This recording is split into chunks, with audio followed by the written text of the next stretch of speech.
So this is 22:30 hours GMT, and this is the same time as 10:30 p.m. British Standard Time in London, in the UK, on Wednesday, the 12th of January 2022. Now, this is kind of just 10 hours, let's say 10:30 hours since the staging of the Prime Minister's questions at midday, that is 1200 hours GMT, that was staged in the House of Commons, in the Houses of Parliament in London, in the UK, within quotation marks. So the newspapers that were published before the staging of the Prime Minister's questions obviously were kind of speculating as to what he should do and were commenting on his wrongdoings. And for example, in the financial crimes, it says Johnson faces potentially terminal, that is to say, he might retire, he might quit, or he might be forced out of the post as the incumbent in the post of Prime Minister of the quote UK. So the financial crimes says on front page, on its front page on the Wednesday, the 12th of January 2022. The Boris Johnson faces potentially terminal showdown over Downing Street parties. Parties, not political parties, but parties, meaning kind of people drinking alcohol and kind of not working. Party is definitely not working. Party is the opposite of working. And that difference between the meaning of parties and working, that difference actually continues to distinguish or separate the character of the congenital liar, Boris Johnson, incumbent in the post of Prime Minister still, and what he should do and what objectively these two statements or phrases or words mean. This is Wednesday, the 12th of January 2022, and we are in a kind of post facto way, kind of previewing the diagnosis that should have taken place before the Prime Minister's questions were staged, but logistical factors come in every day depending on what logistical factors appear. The logistical factors came in so that we didn't broadcast anything up to the 1200 hours GMT when the Prime Minister's questions started. And the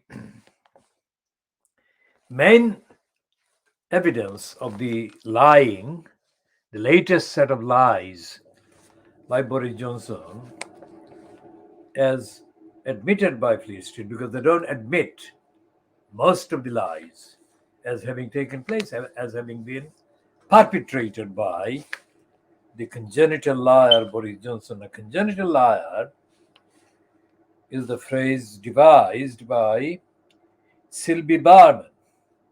Bermann is spelled Bermann. Bermann was the diplomat, the main kind of diplomat, the ambassador for France to the UK. That post location is also described as Court of St. James's. The Sylvie Bermann published a memoir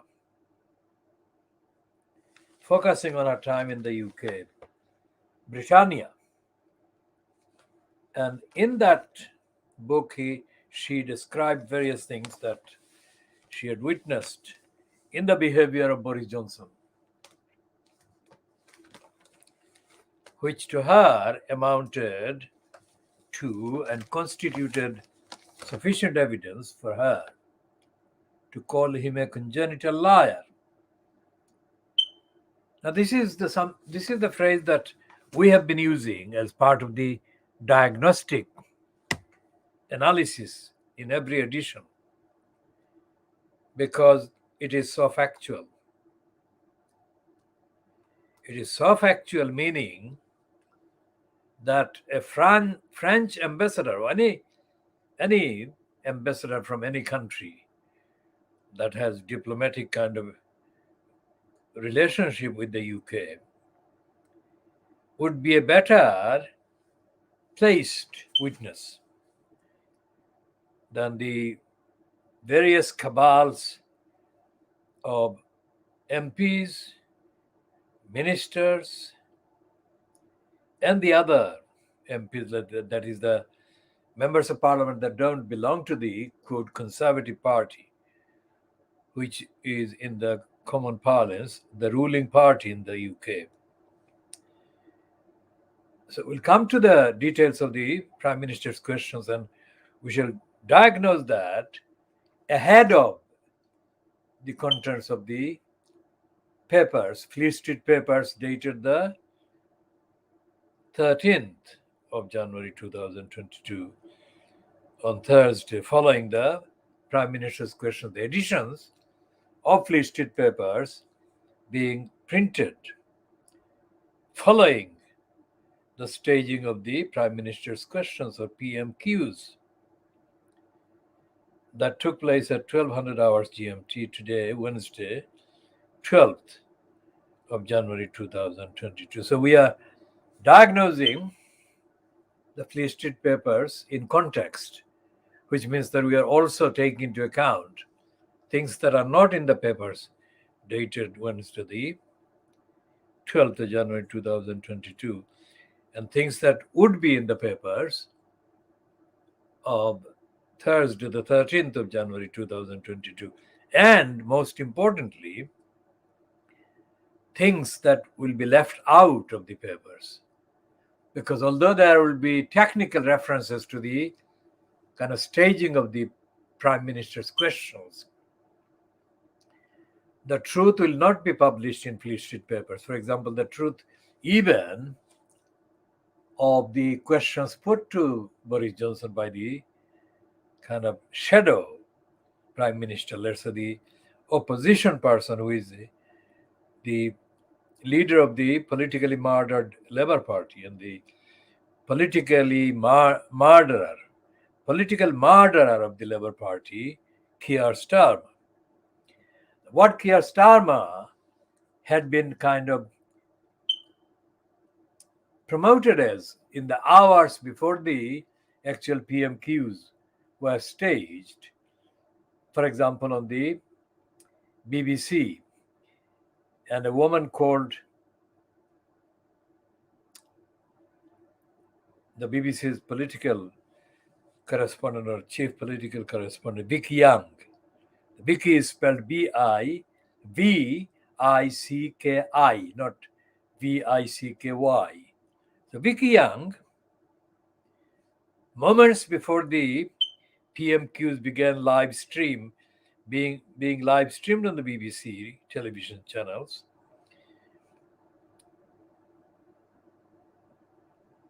she said that Keir Starmer, being quote barrister, we call licensed law trader, Keir Starmer, being a barrister, she said, would put or was expected to put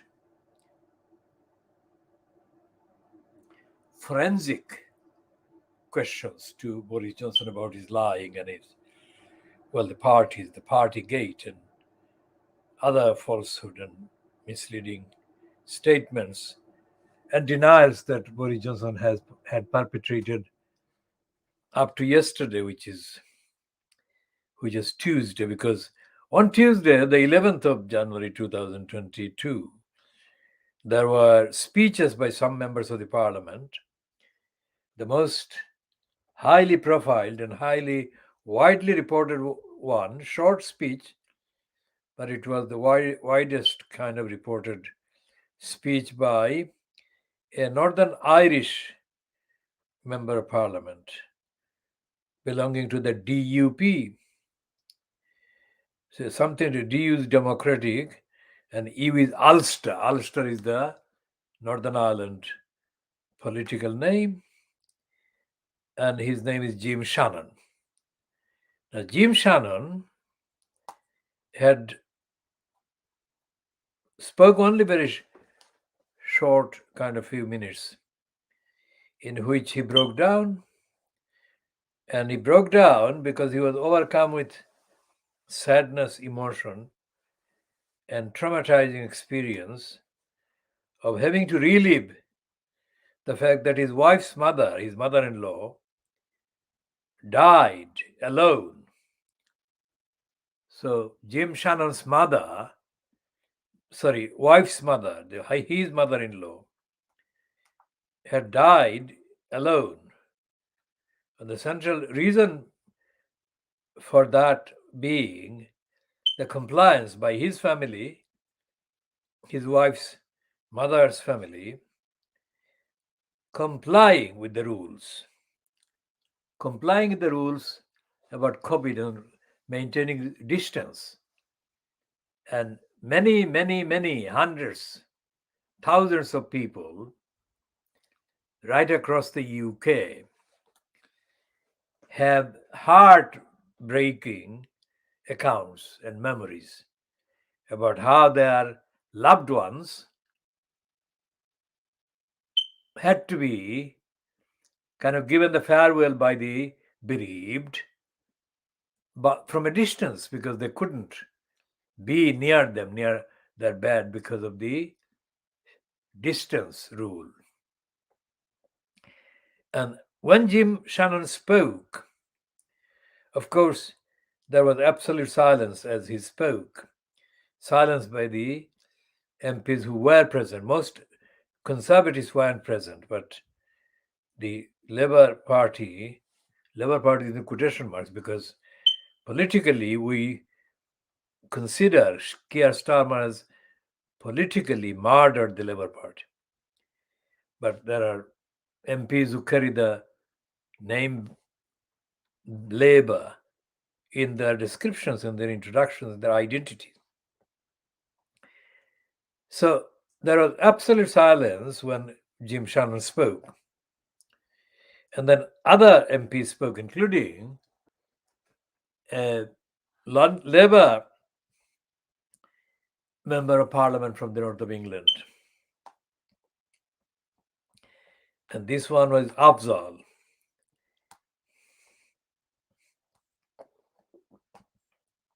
I have to get his full name because, unlike Jim Shannon's full name, I don't know the Afzal.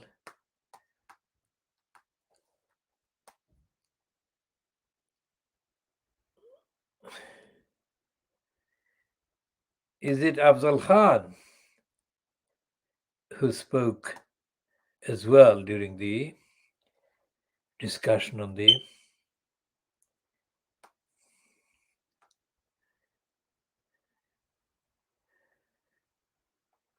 and the fact that they were kind of observing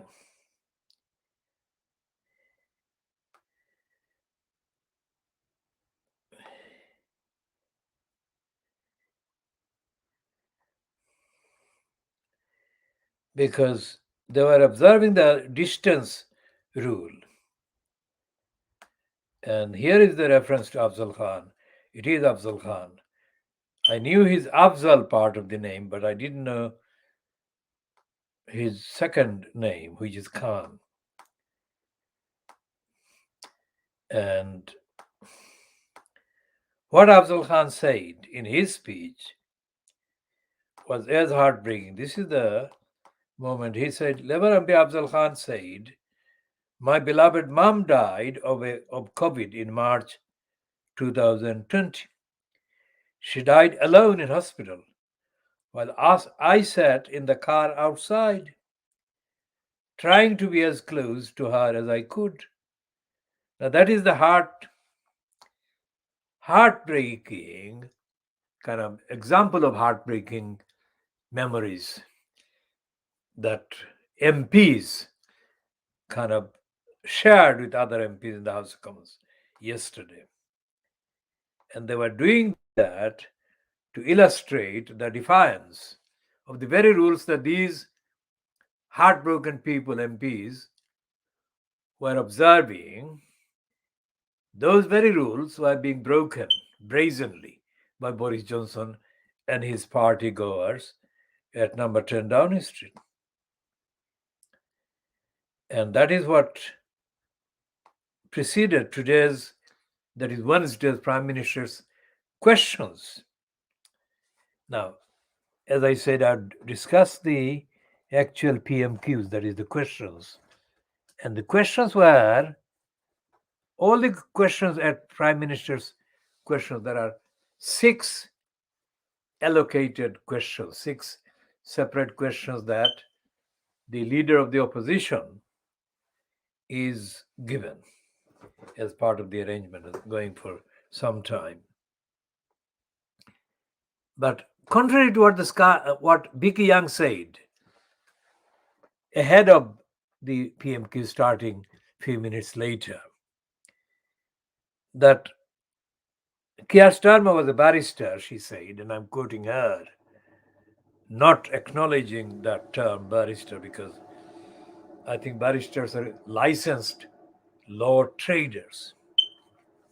It is not a dignified position. And so what happened was that when he stood up, that is Keir Starmer,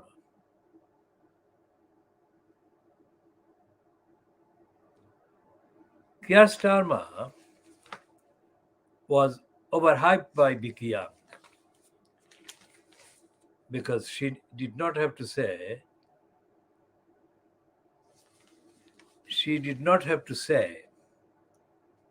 anything to do with his license status as law trader. But she said that as a brainwashing tool to prime the gullibles across Little England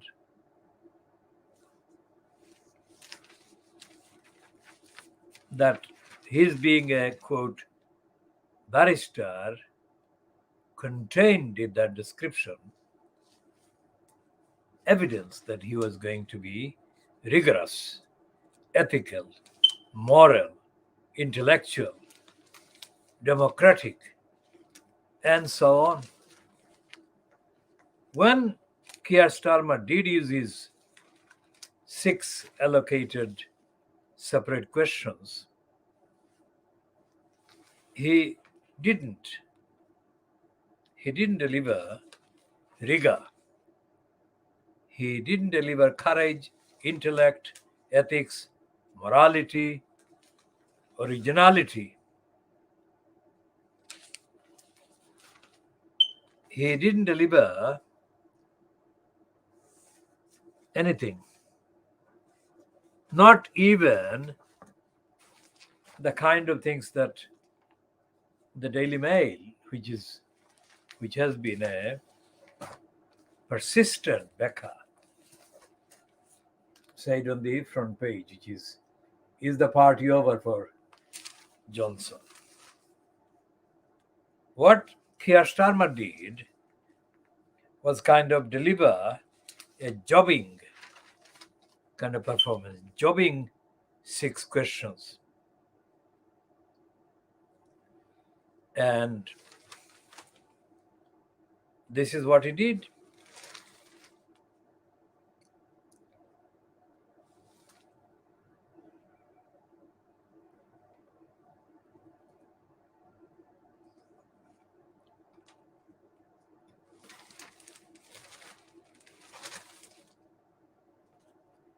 And on pages 6 and 7 of the Daily Mail of Wednesday, the 12th of January 2022, they highlight on the two-page spread, highlight the kind of question and the emotionally charged question or statement that Jim Shannon made. And what happened while he was speaking? He stopped. He couldn't go on. And he was crying at that point about the grief he still feels and felt about his mother-in-law dying alone while none of her relations and children or anybody could be with her because they were all following the rules, the very rules that Boris Johnson and his number 10 cabal were breaking, and they were having a kind of party, which is they're having laughs, and they were, quote, enjoying themselves.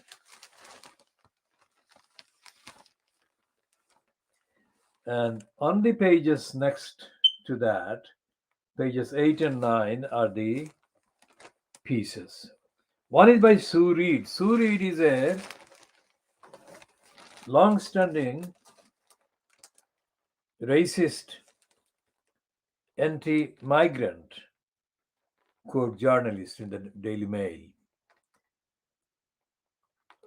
But here, her piece about her husband Nigel reads, the headline is, while they, that is Boris Johnson et al., partied, I was cheated out of the last days with my dying partner. Well, I said that Nigel was her husband, but she says her dying partner. So they may not have been married, but they were like married people for a long time now. I'm sure she will say at some point in this article how long she had been with Nigel, how many years.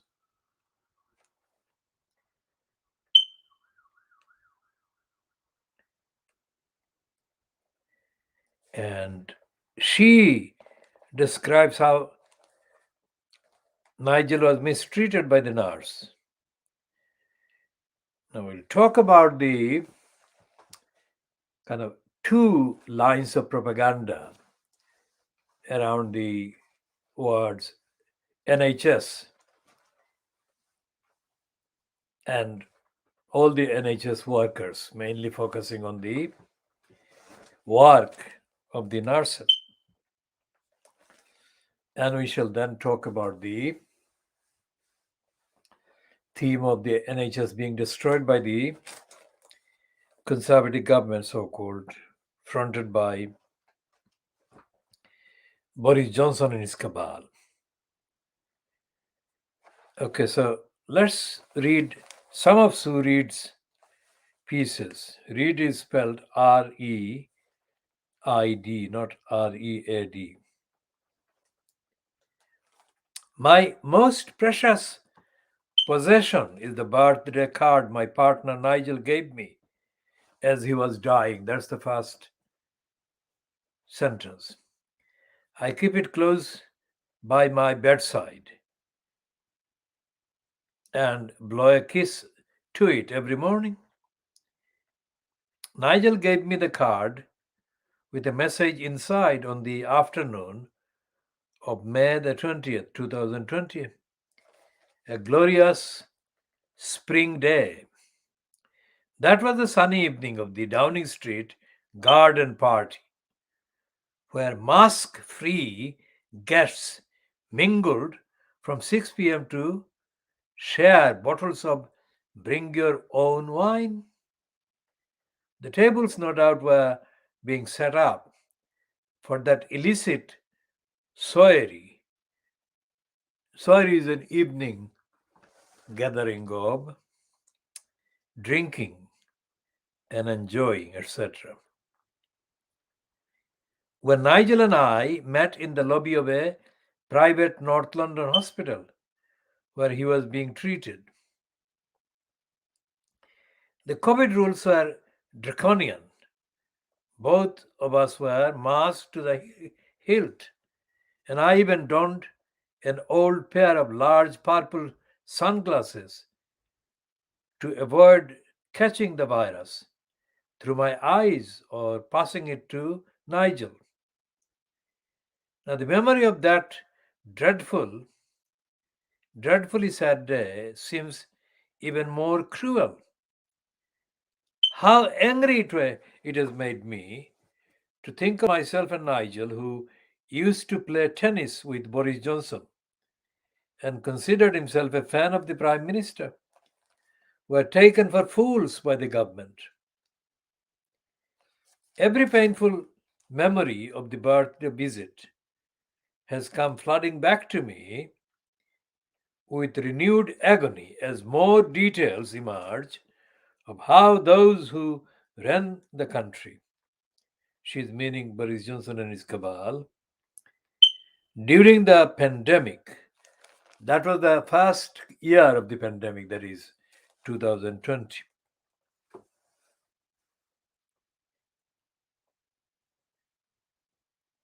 and imposed its wretched rules on the rest of us, were so ready to flout them themselves. What I would have given, what I would have given to spend that last birthday with Nigel in a spacious London garden, sipping a glass of fine wine and laughing without a care in the world, as he always made me feel. Special permission had been granted for my birthday visit because Nigel had persuaded the hospital's most senior administrator personally. His case was an emergency intravenous antibiotics. Intravenous antibiotics were no emergency. Intravenous antibiotics were being pumped into his 6 foot 4 inch body to battle sepsis. Sepsis is not COVID, but that is part of the condition or illness he had.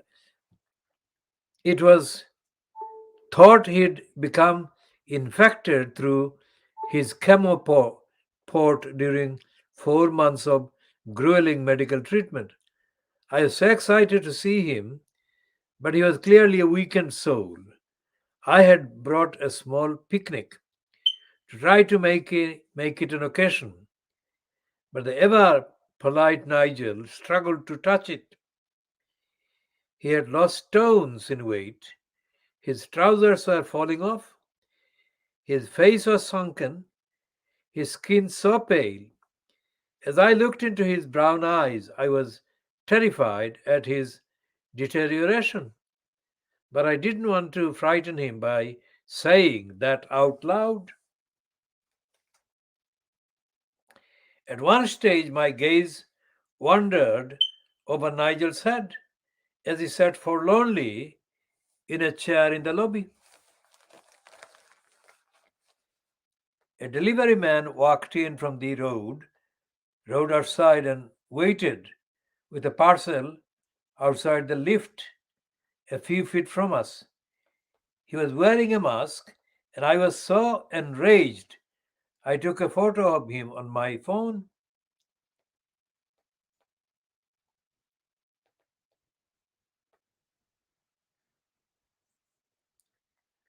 I also took a snap of an unmasked hospital patient leaving the same lift and going outside to smoke a cigarette.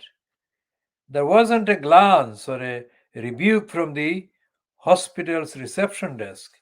Clearly, there were already pandemic rules for some, but not for others in this hospital. Just as over in Downing Street that same day, the glasses were being polished and the guest list totted up. Like thousands of others obeying the rules, often at a huge personal cost. I feel as though I have been laughed at by the hypocrites stalking the corridors of power. I realized that Nigel and I were cheated of our time together in his final days. We were desperate. We were desperately keen to see each other, messaging one another 18 times a day, as he was incarcerated in a room at the hospital with no visits allowed. Now, this is Sue Reed. Sue Reed has been, if not the, but one of the most racist and dishonest campaigners against migrants from Africa and Asia in this country or into this country. But this is a personal piece about her loss and her bereavement, and that is why I'm reading this. I'm reading this without any malice, despite her contemptible racist career. We were desperately keen to see each other, messaging one another 18 times a day, as he, that is Nigel, was incarcerated in a room at the hospital with no visits allowed, so she couldn't visit him. So she was sending text messages or messages if they were using other forms. We were desperately keen to see each other. By then, Nigel had said his nurses had told him the hospital was overwhelmed with COVID and non COVID patients being transferred there by a National Health Service unable to cope. Nigel had been diagnosed with bile duct cancer in January 2020. Soon after, he began chemotherapy. He collapsed and became delirious. It was, said the oncologists, caused by a mystery infection. His final hospital visit was 2 weeks before my birthday, when the private doctors rang our home to say tests showed he had the mystery infection again and must go in immediately. I went with him in a black cab to the hospital's door. I was hurried away after being told he would be isolated in one room because of the pandemic, although he never tested positive for COVID at any stage. I would not be allowed to see him, and nor would any of his family. I could not speak to the doctors face to face. The result was that I could not stand by his bedside and fight his corner as a. I'm reading this purely as a factual evidence and a piece, a humanitarian piece. As a loving partner should. He was totally alone. Then came my heart wrenching birthday. I have looked up our messages and emails just beforehand. Come soon, said Nigel, who admitted he was struggling even to type on his mobile because he felt so ill. I said I had my phone under my pillow and would run to his side night or day, if I was allowed. On my birthday, 20th of May, I sat in the private hospital lobby and waited for him. Nigel came down in the lift, a female nurse helping him, before collapsing into the chair and handing me a birthday card to SD, his nickname for me, which stood for Sue Darling. Darling SD, he wrote. How could I not mention today how you transformed my life?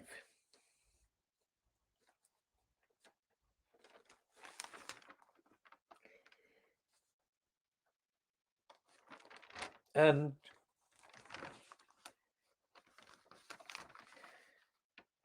she writes the whole thing there. what Nigel wrote for her.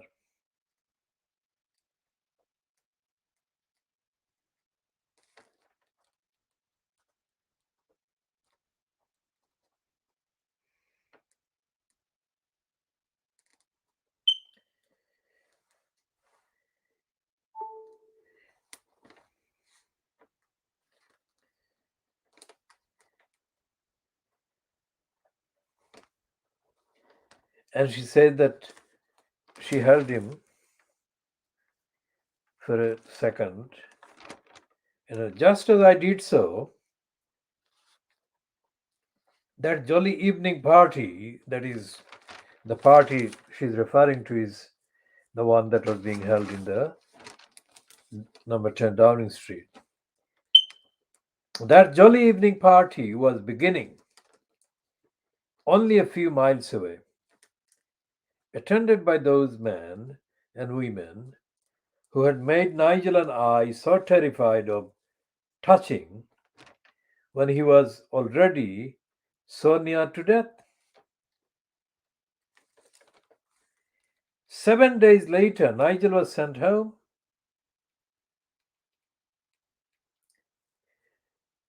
He passed away on our sofa after 36 hours without another word from the hospital.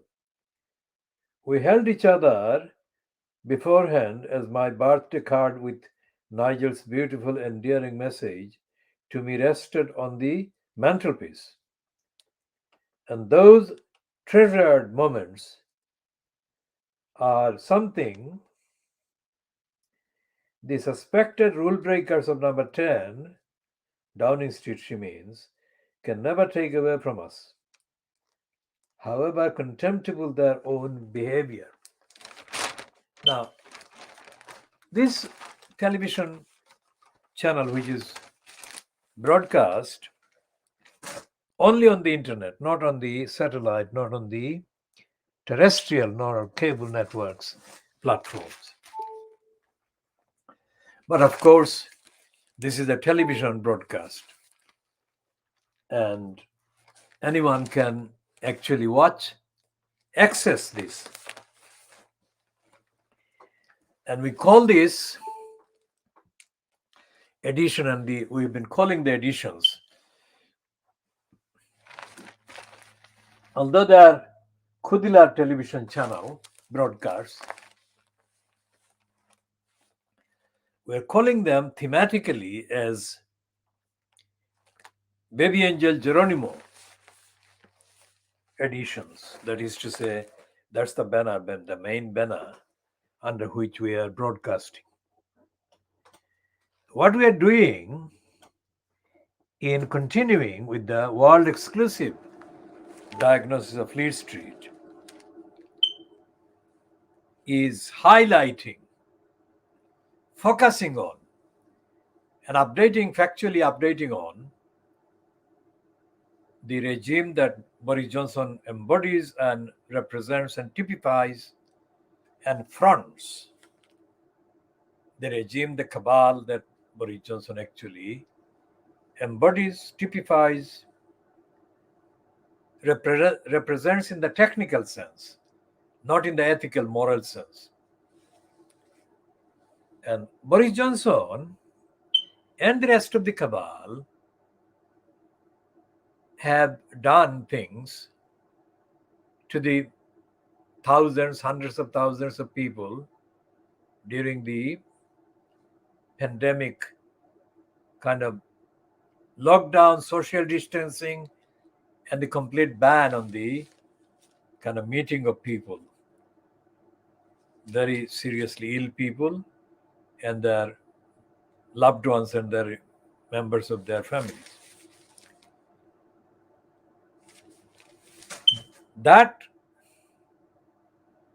breach of the very rules that Surid refers to, and the rules that Jim Shannon was actually in effect referring to, and the rules that Afzal Khan was observing while he sat in his car, or sat in the car if it didn't belong to him, outside the hospital where his mother was dying alone. Now, all the all the descriptions, all the descriptions of brutality that are contained in the work of Charles Dickens, for example, brutality of selfish, greedy people. These are works of fiction, and these are contained in the fiction and they're treated as fiction. Little is realized of the kind of real life brutality and cruelty and kind of unkindness shown by human beings, like the ones that make the decisions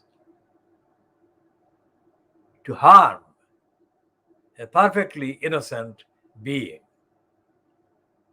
And for 4 years plus,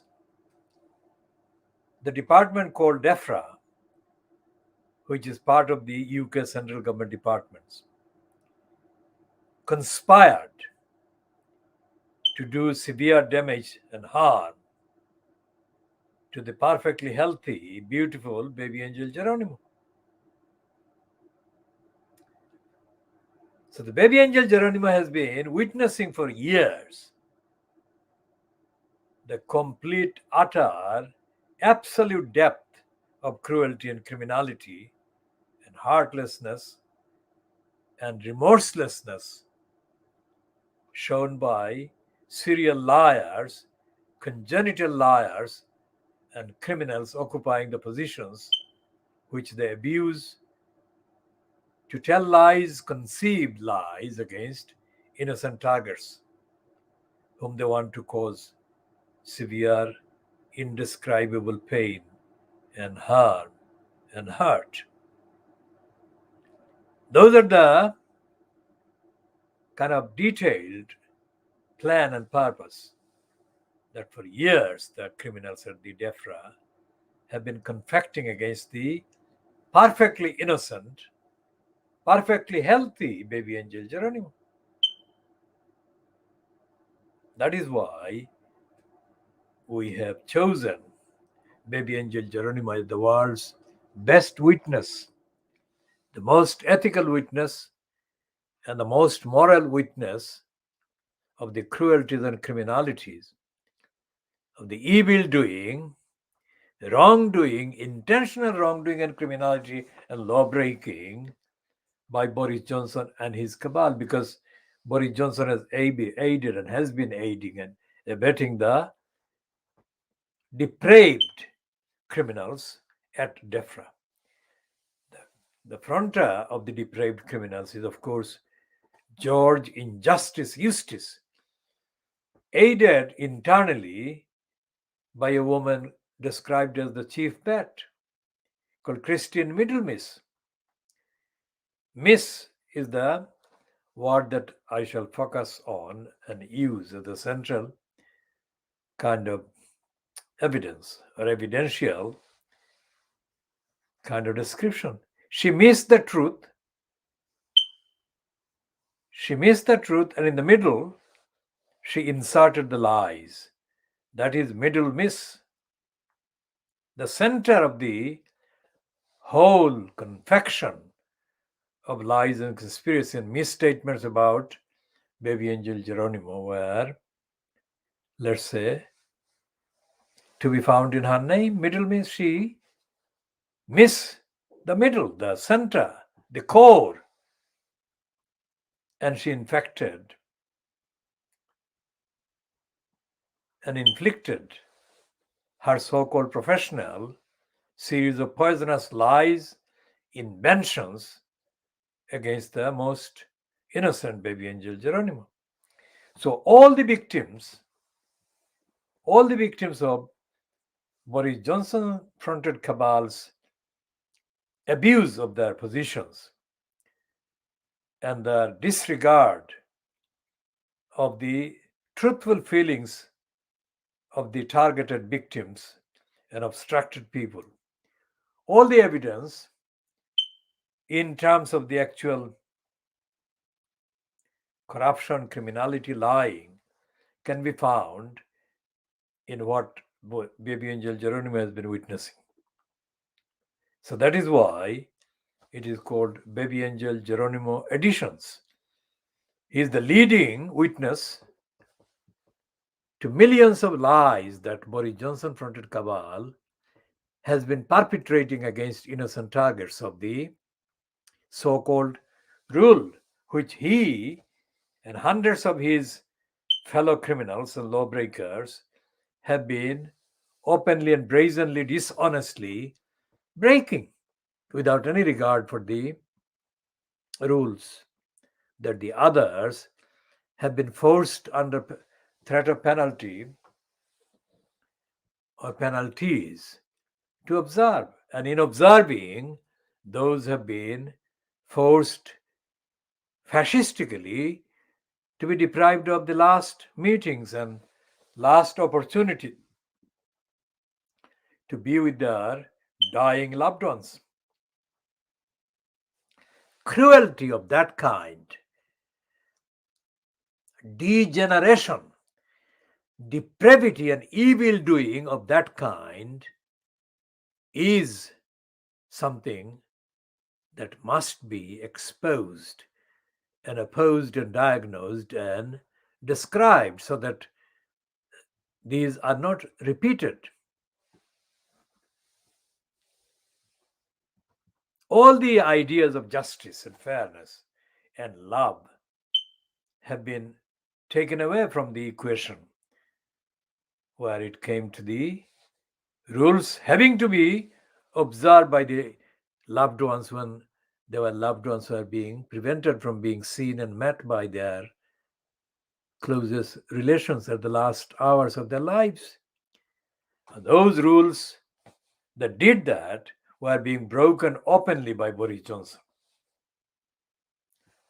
on the 20th of May. But the point is not confined to just one off 20th of May.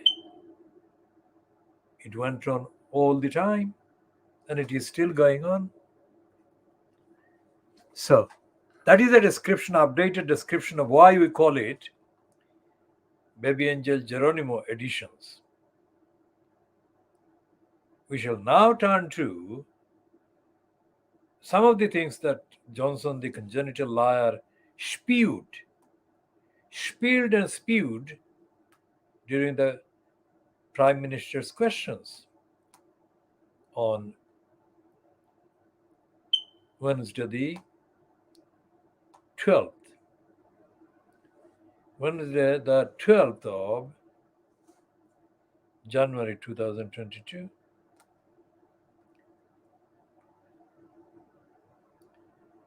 And Shannon's voice, according to the Mirror, this is the version of the speech that Jim Shannon made.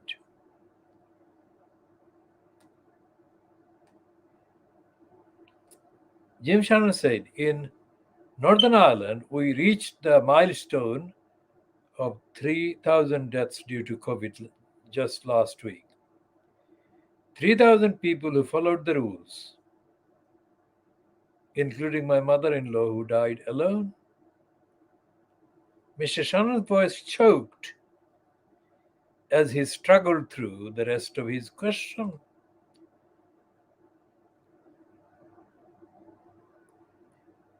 Tory benches were sparsely attended, that is to say, most MPs didn't attend the debate on Tuesday, while opposition MPs packed the chamber. As the Metropolitan Police confirmed, it was in talks with the Cabinet Office over the leaked email. Shameless Mr. Ellis, who is a government minister, told MPs Boris Johnson was a man of integrity and honor. Then minutes later refused to say the Prime Minister would resign if he broke the law. It came as formal legal proceedings were issued against the Metropolitan Police for failing to investigate a separate number 10 Christmas party held on 18th of December 2020. Mr. Mohan, director of the Good Law Project, said, "You can have the rule of law or you can defer to the powerful, but you can't have both." Cressida Dix, that is the commissioner of the London Metropolitan Police, Cressida Dix's cat will know that multiple criminal offences were committed. It shames the Met and ultimately all of us that she refuses to investigate. And so on, it goes on to say. Now, by talking about the cat, obviously, Joe Mon is being stupid because he is assuming that cats are less intelligent than humans. That's not the case, but that's what his use of the word cat actually represents about his mentality. This is the same man, Jomon, despite the fact that he's now featuring on a different context and contextual kind of issue. He is the one who boasted that he had murdered a fox, and he's a licensed law trader. Now, this Joe Mon is not therefore somebody that we should kind of rely on, but that is part of the piece in the Daily Mirror online.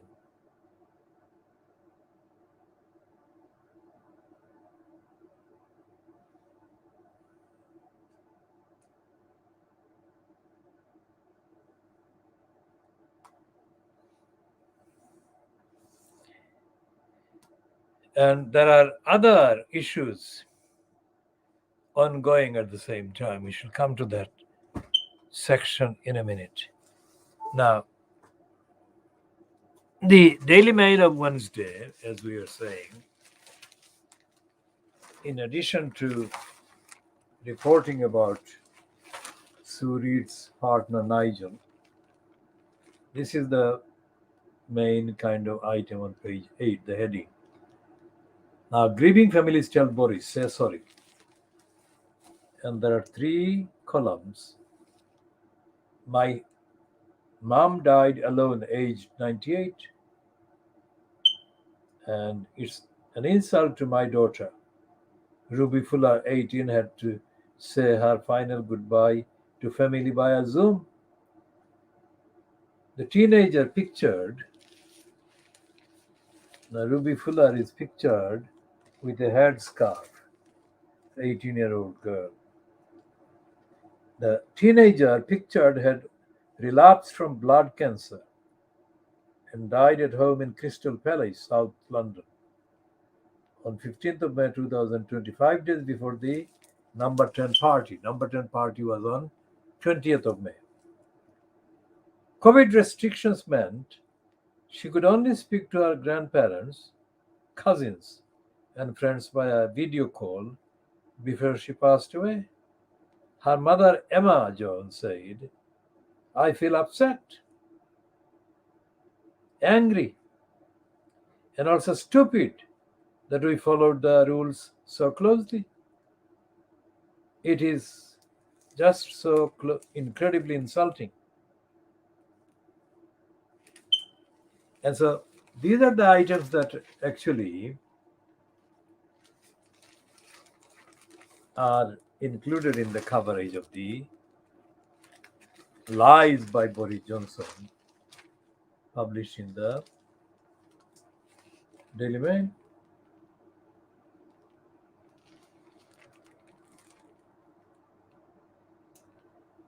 And there is a piece by Andrew Pierce. It says it's a report, it's not a comment. But Andrew Pierce does not report, he comments.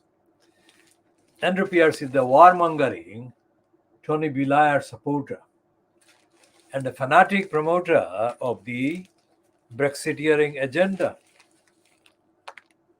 And he is completely shameless and immoral. But there he is in the Daily Mail, being given a big platform, increasingly bigger platform. Now, he is not, contrary to the appearance of his being critical, he is not critical of the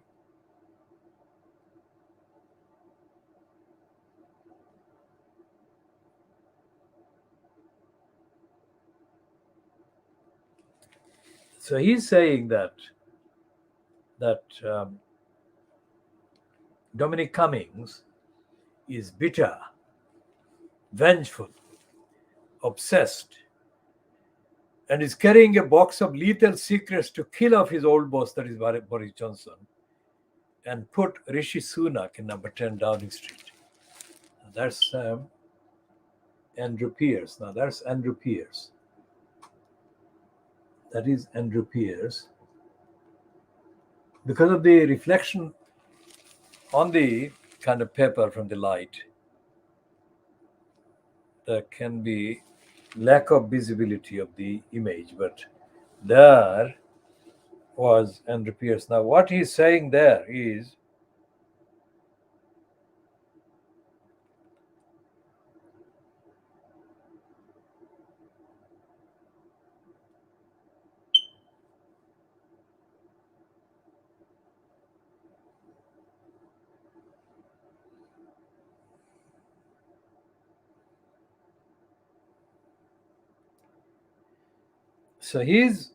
Andrew Pierce is not being critical of Boris Johnson's lies, cruelty, law breaking, evil doing at all. He's having a go at Dominic Cummings. He's saying that Cummings will not rest until Boris Johnson and his current wife, he's not saying current, but I'm saying current, Kerry Simmons, have left, that is, Boris Johnson has left the post of Prime Minister. So, by diagnosing, world exclusively diagnosing Fleet Street, this is the kind of thing we find that is not obvious to people who are reading the papers. Because 99% of the people who read the stuff, either in the printed Fleet Street papers or in the internet versions, remember that not all the internet versions of the news outlets are without cost, what is called paywalled. So the Daily Mail website is still available without paywall, but the Rupert Murdoch scum internet version is not.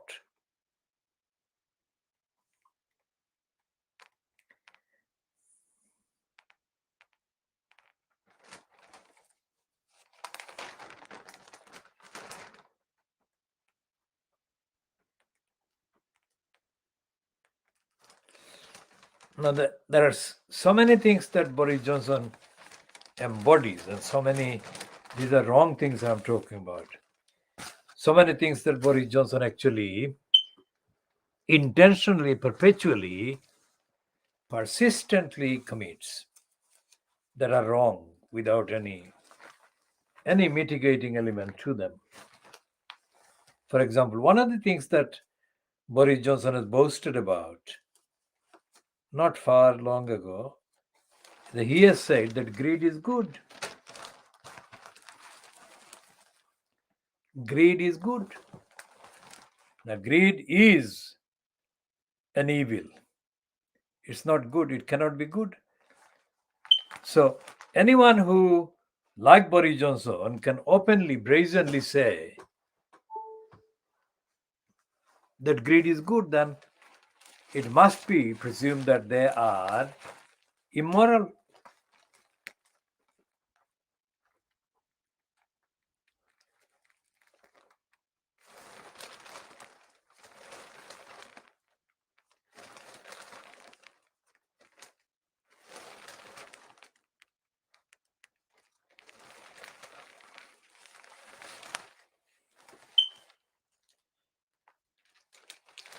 So there is a comment by, we'll come to the comment by Michael Gove's recently kind of separated wife, Sarah Vine, whom we call Sarah Vane.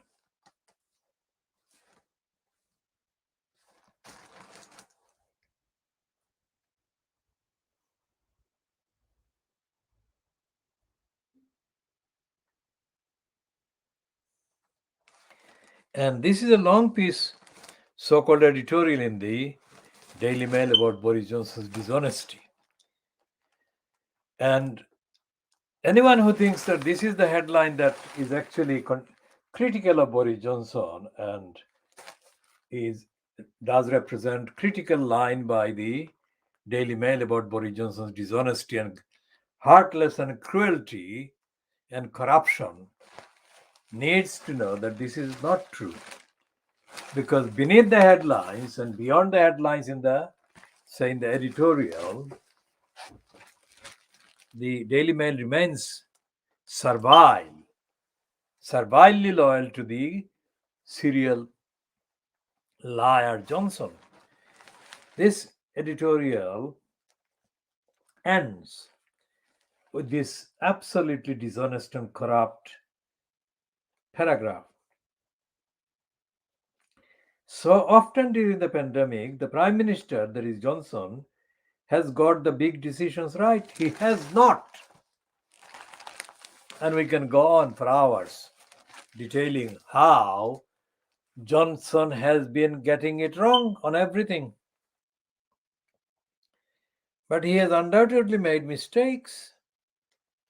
He must ensure this doesn't become the biggest mistake of all. What on earth is this stupid, lying, dishonest, criminal Daily Mail editorial meaning? I mean, more than because there is the constant denial of the actual numbers of people who have died due to neglect by the government, due to dishonesty by the government, and so on. Their number is 200,000 people have died. But the reality is that double that number would have died. And the editorial in the Daily Mail just is a tip of the iceberg of lying by the Fleet Street papers, which claim that they are critical of Johnson. They are not. And here is the daily bribing and buying Boris Johnson grab. Johnson losing Tory support. We'll go back to Sarah Vane in a minute in the Daily Mail. But this is this is a misleading front, because inside the paper, the daily buying and bribing Boris Johnson grab, there is this completely contradictory, dishonest line. Okay, so this is the wife of the kind of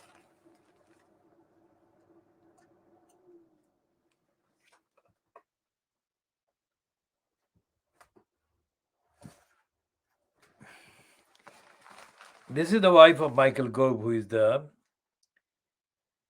kind of member of parliament, now being the Secretary of State, the cabinet member for the so-called department for leveling up, or the task of leveling up. So this one is a Sarah Vanity, Michael Gove's recently separated wife.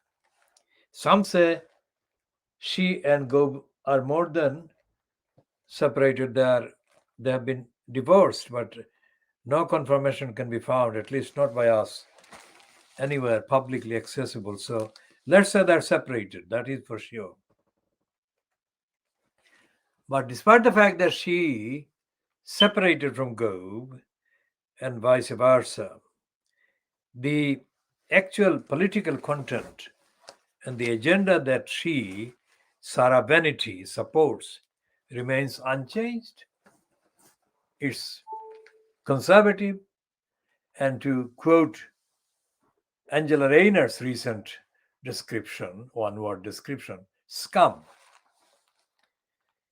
For the first time since Boris Johnson became Prime Minister, I'm worried about the country's future, she says.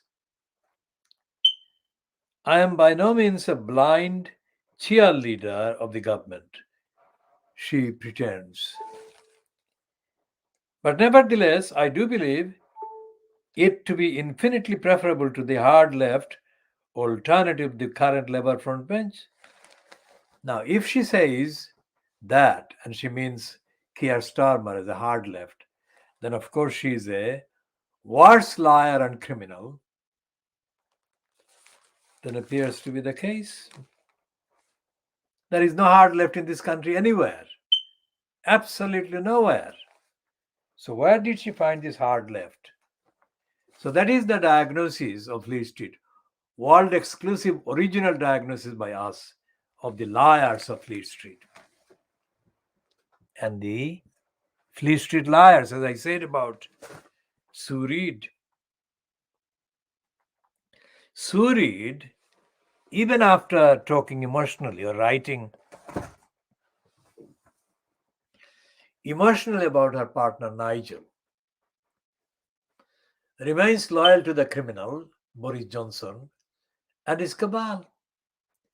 And the Daily Mail, despite the fact that it runs from time to time, runs kind of noticeable, eye-catching headlines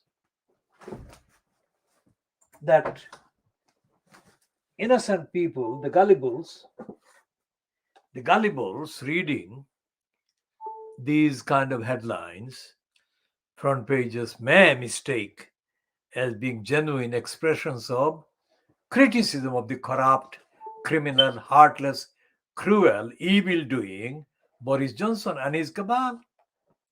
If they do that, that would be wrong, because the actual political support for the right-wing criminal, cruel regime of Boris Johnson remains intact in the Daily Mail.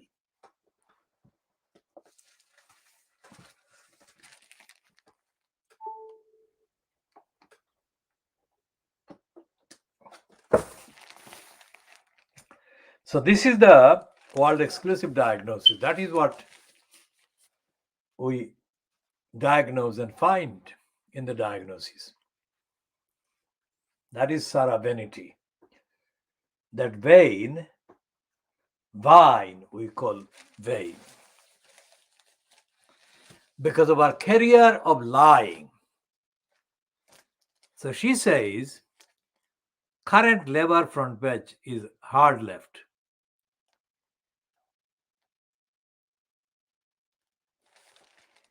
And she says, or the Marxism light on offer from Ed Davies Liberal Democrats. Now, she is so stupid that the fact that she is so stupid and dishonest, and yet she is one of the longest ranging or longest lasting columnists given platforms, prominent platform by the Daily Mail, shows the depth of stupidity of the majority of the Little Englanders, because that is the people, the Little Englanders, that she targets as her audience. Let's go back to the Channel 4 news program, that edition which was fronted by this woman on Channel 4 News, Cathy Newman.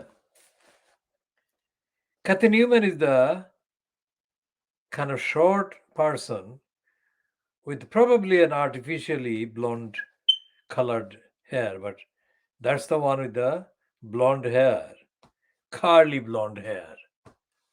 And she's not very tall. And she presented an edition of the Channel 4 News during the run-up to the leadership election of the Lib Dems, in which election Ed Davey was elected. But that was before the actual election, so it was like a hustings on Channel 4 News that both Joe Swinson and Ed Davey attended. At one point, abruptly, Cathy Newman asked them, would they press the nuclear button? And although they answered at the same time, if a long-ranging forensic analysis is made of the time each one took before they answer, before they press the button, both of them said yes to the question Cathy Newman kind of put to them without such a question being apparent in the previous parts of the interview, so-called, or the hustings edition, because both of them were there. Now, both of them said they would press the nuclear button without any hesitation. In fact, both of them became very agitated in order to be the first to answer that question. Yes. Now, anyone who knows about the population, the demography in this country, in the UK, would know that most people in their social kind of interactions, or their interactions with one another, or whatever level, are not deeply political. They are only kind of capable, they're prone to be kind of capable of being influenced and led astray by very kind of simplistic, very simplistic and short sound bites. So when Cathy Newman put the question to the kind of wannabe leader of the Lib Dems in this country, both muttered the same thing. Yes. Now here is the point of reference that becomes relevant to the meeting that David Attenborough had with Greta Thunberg, the Swedish teenager now turned 19. And David Attenborough paid Greta Thunberg huge compliment for taking up the cause of protecting the environment. That is the kind of exceptional recognition given by a very genuine environmentalist to a genuine environment-saving campaigner. There is nothing in Saravain's career, absolutely nothing in her career as a journalist or as a kind of propagandist on the Daily Mail that has the remotest similarity with any of the ideals and ideological and factual empirical descriptions of the environment, the dangers the environment faces. There is nothing in a record. Saravain is a slimy, sleazy, insinuating, criminal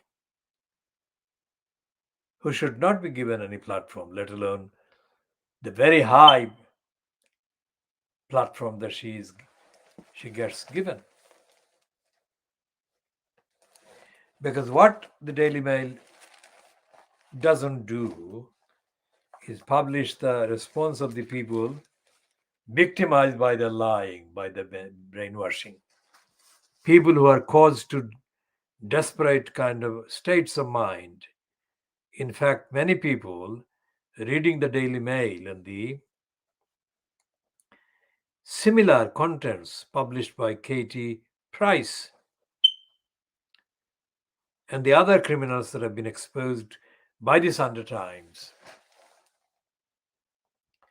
as being involved with the Sunday Times exposure remains to be properly updated in the next kind of week when the Sunday Times, or next weekend when the Sunday Times appears again, because the Sunday Times in the last Sunday's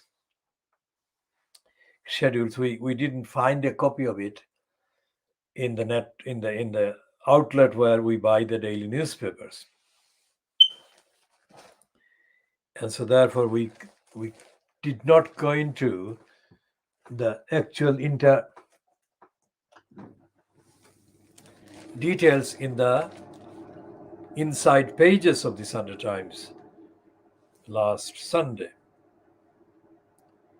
But it is absolutely certain that next Sunday's papers, including the Observer, and I'm sure tomorrow's papers, but we shall only say this in this way, that tomorrow's paper, that is Thursday, the 13th of January 2022, Thursday's papers, Fleet Street papers, will not have enough reactions to Boris Johnson's latest set of lies. So we expect that the papers, Fleet Street papers, on Friday, Saturday, and Sunday will continue heavy duty kind of contents about Boris Johnson. When I say heavy duty, I do not mean critical, but they are obviously the right wingers in Fleet Street and the liars in Fleet Street who all support Boris Johnson, not because of his lying, but because he is a conservative. And they all support the conservatives.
So what Sarabhai is doing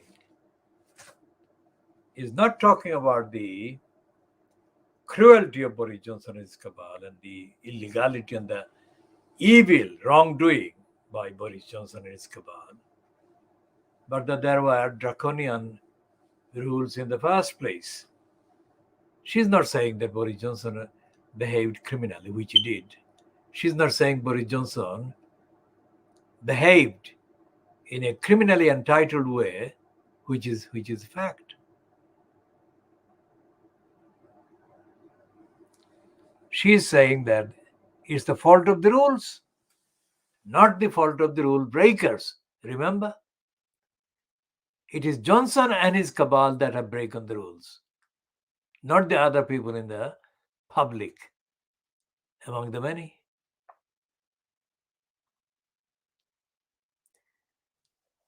So instead of saying that Johnson should go, Sarah Bennett says that Johnson is innocent.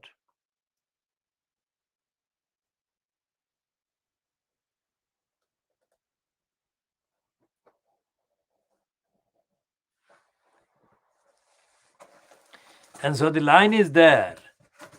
Andrew Pierce, who is a liar, is writing an apparently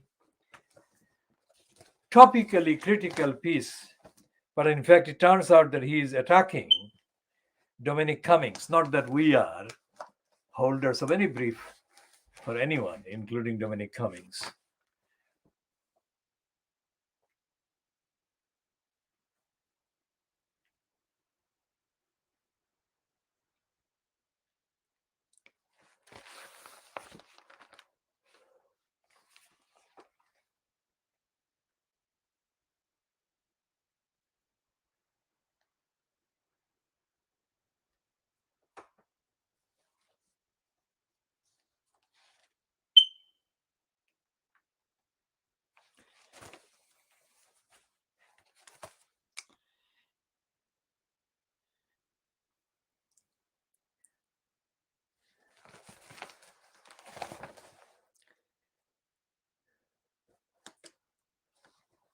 And this daily buying and bribing Boris Johnson graph of the Wednesday, the 12th of January 2022, runs a picture of the conservative, that is Tory, Boris Johnson's side of the House of Commons.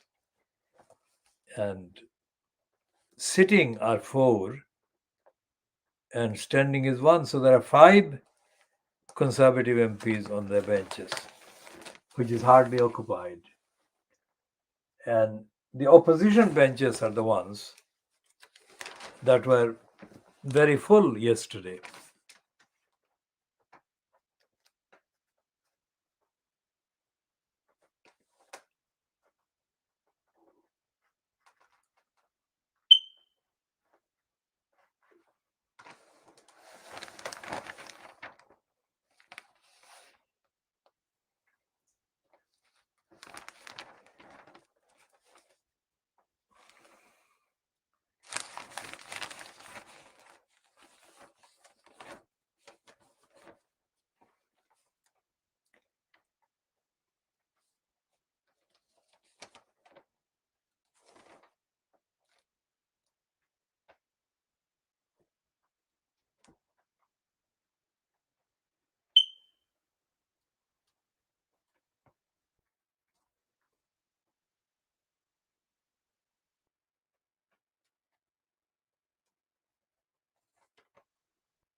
There are 2 pieces on pages 4 and 5 of the daily buying and bribing Boris Johnson grab about the London Metropolitan Police on the left-hand side on the page 4, refusing to start a police inquiry into the Partygate scandal and number 10 Downing Street.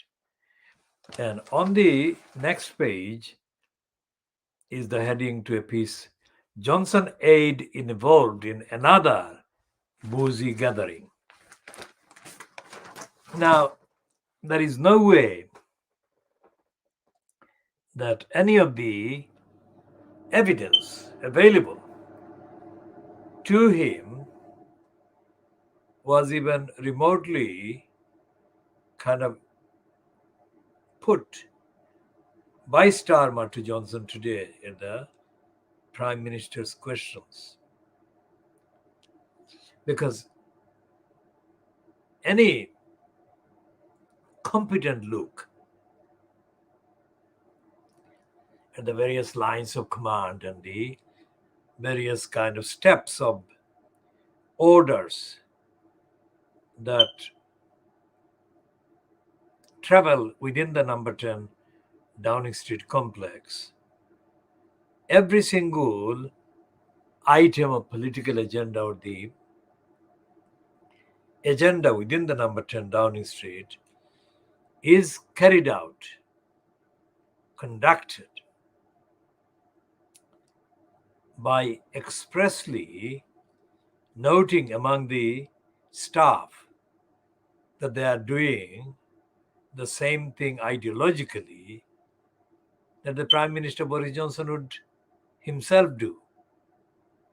So the question is, who ever gave any reason to Boris Johnson to assume impunity from accountability on anything? So there is this piece on the daily buying Boris Johnson graph, which we are reading at 23:56 hours GMT, which is 4 minutes to midnight into Thursday the 13th of January 2022. There is this heading in the daily buying Boris Johnson graph. Johnson hanging in a thread. I'll read that again. Johnson hanging by a thread, says former minister, as his own MPs turn against him. Let's see. This is the Telegraph, which is a bigger size. It is still the broadsheet size, not the tabloid size. So on the right side of the viewer, looking is Jim Shannon, who is photographed as he broke down.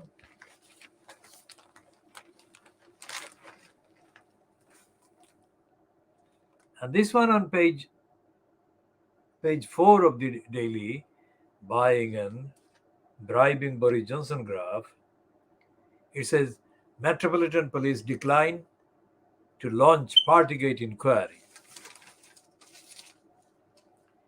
And this one is from the front page of the daily buying Boris Johnson graph, which is Johnson hanging by a thread, says former minister, as his own MPs turn against him.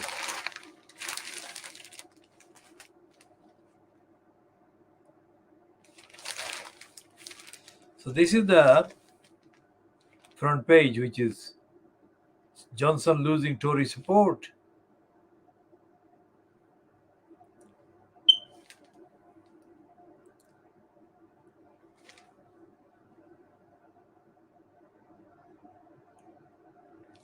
And there is this item about the Johnson losing Tory support.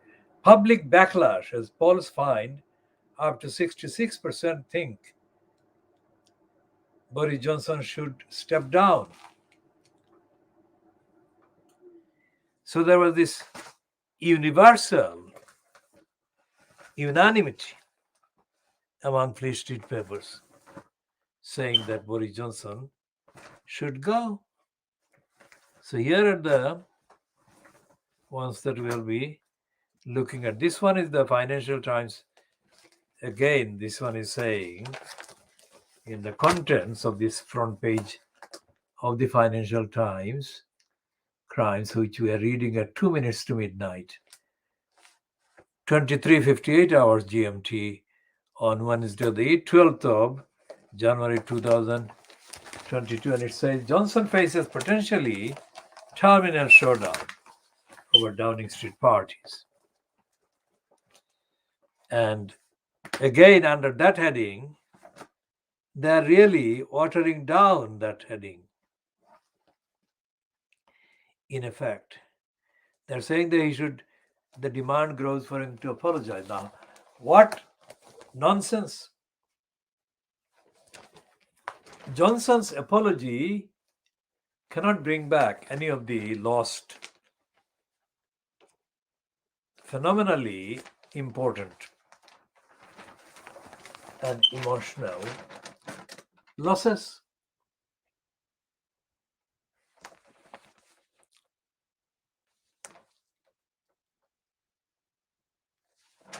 There is an editorial piece about Kazakhstan being open to Russian takeover. And there is an opinion piece by a woman called Erika Marat. Erika Marat is associate professor at the College of International Security Affairs of the National Defense University, Washington, D.C., and Asel Tutumulu of Near East University contributed to this article. Asel Tutumlu. Now, this is a piece about Kazakhstan paying the price for ignoring public discontent. And there is a piece about Johnson should come clean on lockdown party. And what the financial crimes is doing is exactly what the other Free Street papers have done. And Johnson has no evidence that Johnson will ever tell the truth. And how? Because in his, what the Daily Mail online says, the heavily lawyered, that is to say, the script that he delivered as being his answers today to Keir Starmer. The script that he delivered, Boris Johnson, that is, in relation to the 6 routine questions put to him,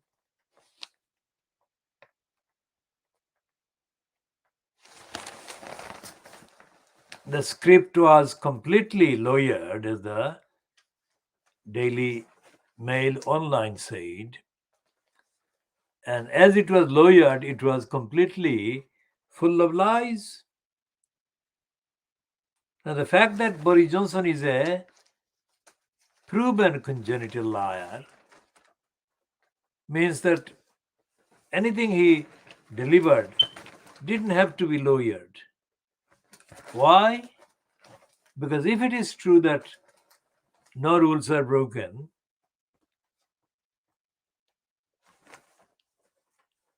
so if the actual reality is that we have just crossed into 2 seconds or 3 seconds into Thursday, 3 seconds past, 3 minutes past midnight into Thursday, the 13th of January 2022.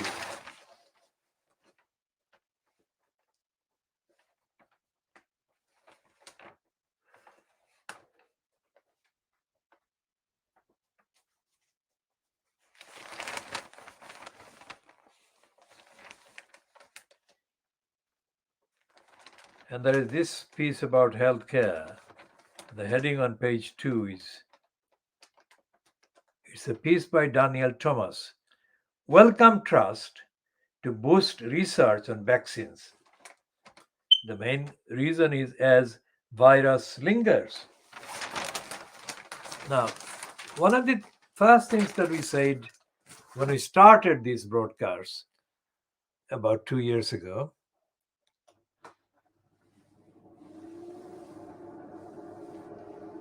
remains true, which is that when the National Health Service as an idea was launched in the late 1940s in the UK, which was boasting about this being a world-class initiative, etc., etc. The bragging and the boasting still continues around the NHS. While as compared to the late 1940s and now, reality shows that the NHS was never prepared to face anything like the pandemic. And we have said originally that no hospital, the NHS hospital, or no NHS kind of hospital trust of any description has been delivering people the healthcare at the point of need.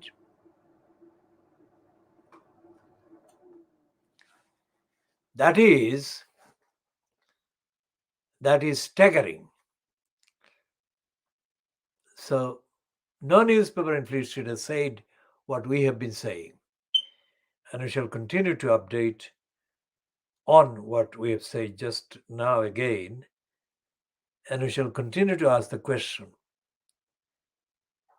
has the Labour Party, which makes more claims than the Conservatives about being the national NHS founder party, has the Labour Party leadership done the right thing to make the NHS exempt from market forces and exploitation by market forces, market elements?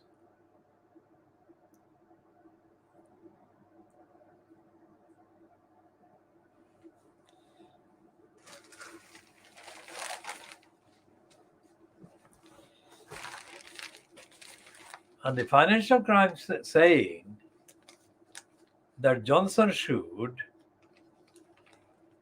come clean on lockdown part is missing the point. Johnson will not come clean, as he showed. He has shown in the PMQs on 12th of January 2022. He says that he regrets or he wishes that we, that is him and his cabal, had done things differently. It's a million miles away from him saying that he regrets breaking the rules. Think about that. He never said he broke the rules, and he kept saying he wishes that things were done differently.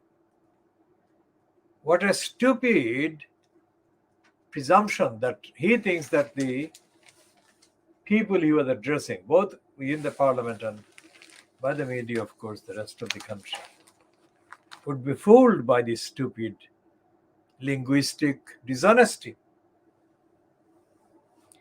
We shall come to that later in this edition again, but let's check what the Murdoch scum is saying.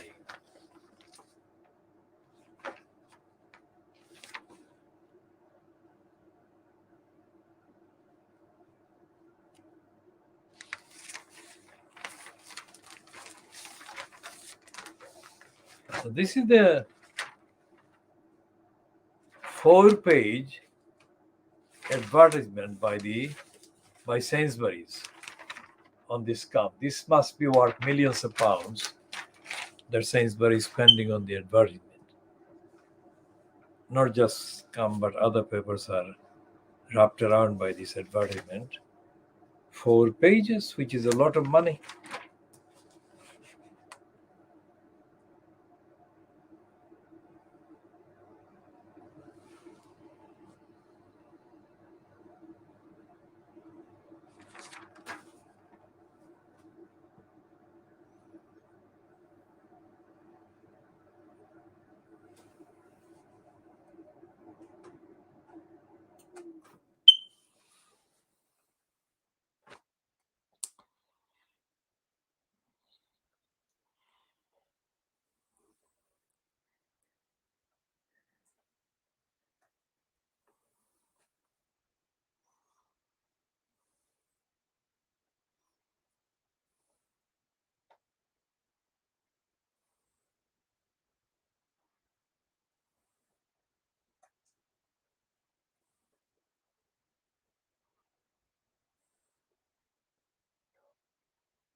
And there is this 2-page spread on this Sun, which we're saying on the record Sun, but it's actually scum.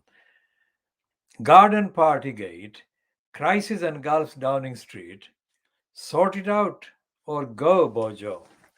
That is the 2-page spread that the scum is running. Again, this is misleading. That's not what they mean. Because they are saying that Johnson has done most things right, like getting the COVID thing right, but he didn't.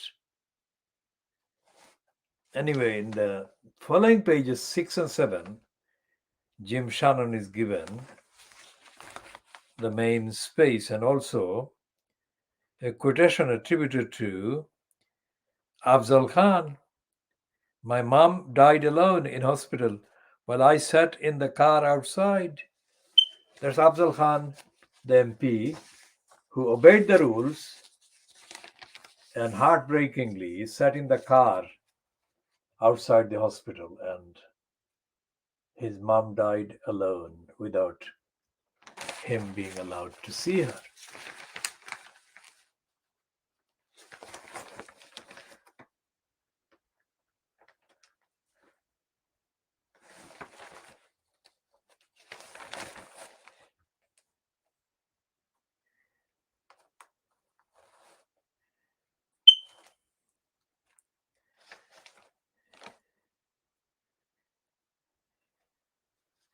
And the scum is still advising Johnson to win back the public.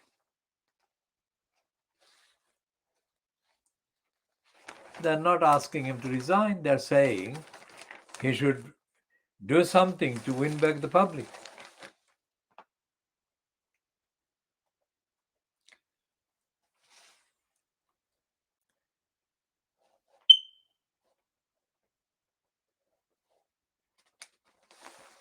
There is a very small item about this Baroness Underwear, who is pronounced Michelle Moan, is being sued for unlimited damages after an alleged racist comment. And it's a small item.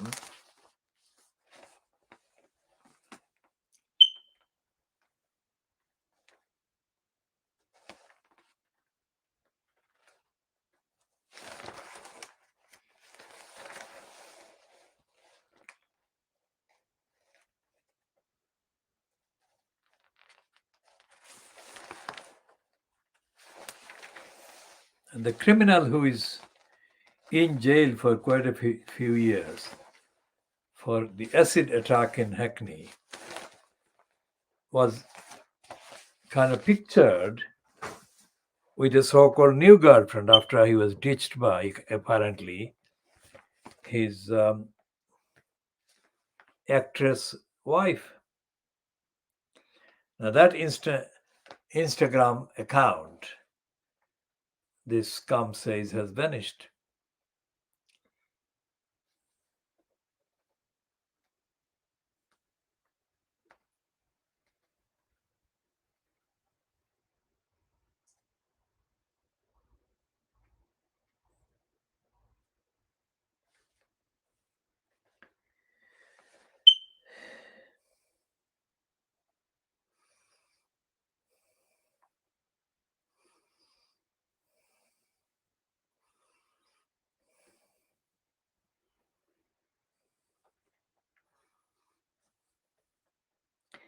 And the Times says on page 1 of the paper, dated Wednesday, the 12th of January 2022, telling Boris Johnson, say sorry or doom us all, ministers tell Johnson.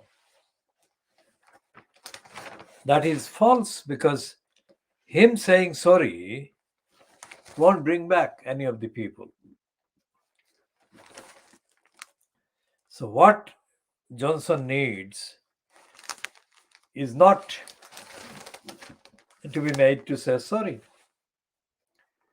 or not to be allowed to get away by saying a false sorry, which he did at the Prime Minister's question time.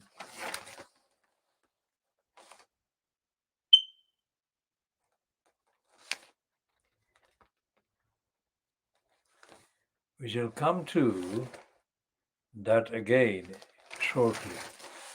There is a piece in the Times saying that Abu Hamza's son is jailed over identity fraud. Now, anyone watching this from outside of the UK may not readily understand or recognize the name Abu Hamza. Abu Hamza,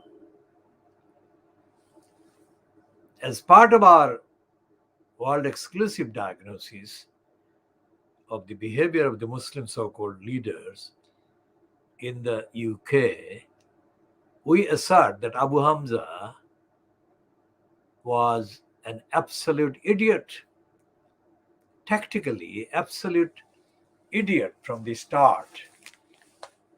When he began the kind of stupid charade outside the Finsbury Park Mosque, Abu Hamza was being stupid, idiotic, because that is the last kind of way to allegedly enlighten people about Islam. That was to, whatever he did outside the Finsbury Park Mosque, actually did and would be guaranteed to lead to people misunderstanding Islam. Now, if that is the height of the intellectual height of the Muslim leadership, then God forgive us. That is humanity about these leaders.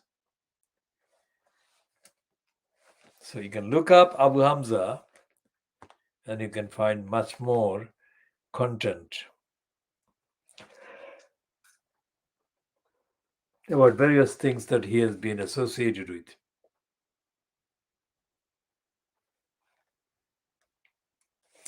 And here is a picture of a man who's called Tito Ibn Sheikh, plotted to launder nearly £350,000.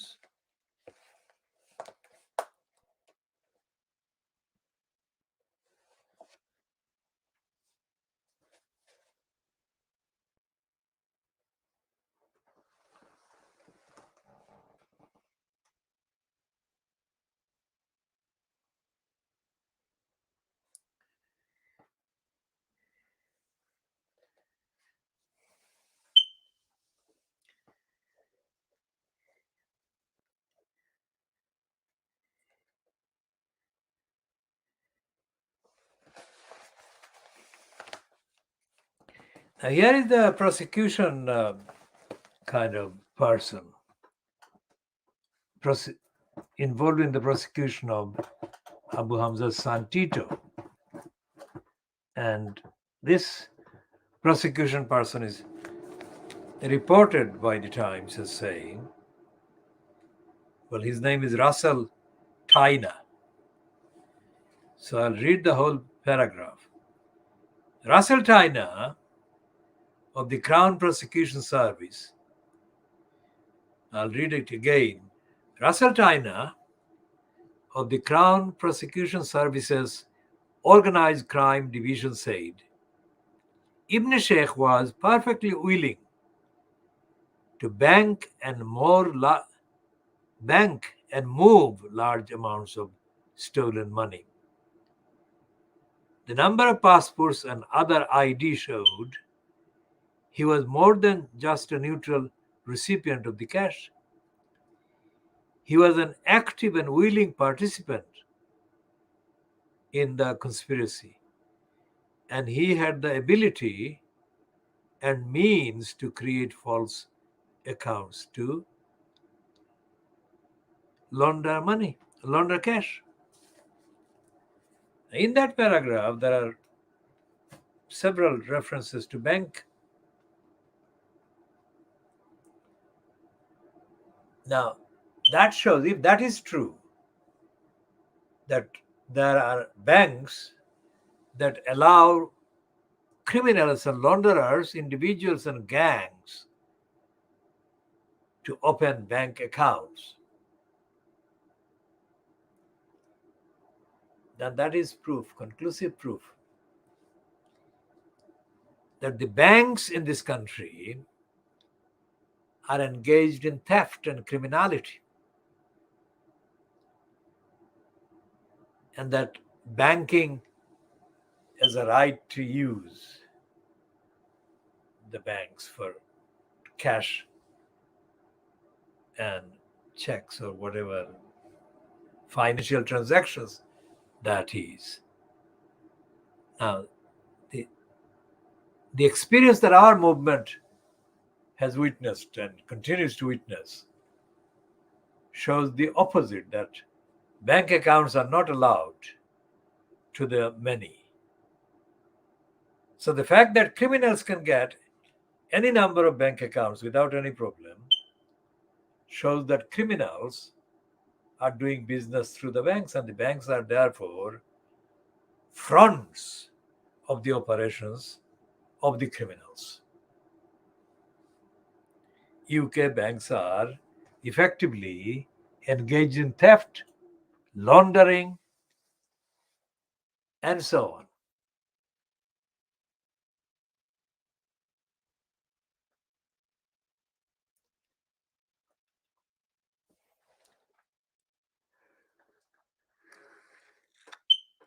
What we are doing is looking at the banks in detail in a dedicated kind of edition.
And the editorial in the Times of Wednesday, 12th of January 2022, is headed Party Politics.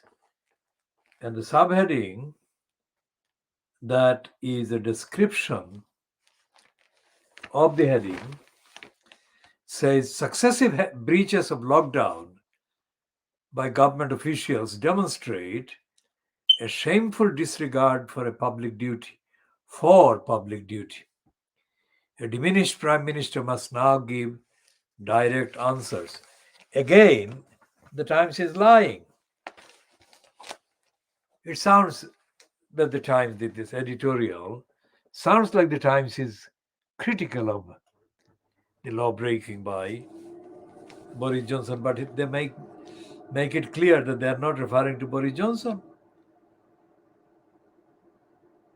They say government officials.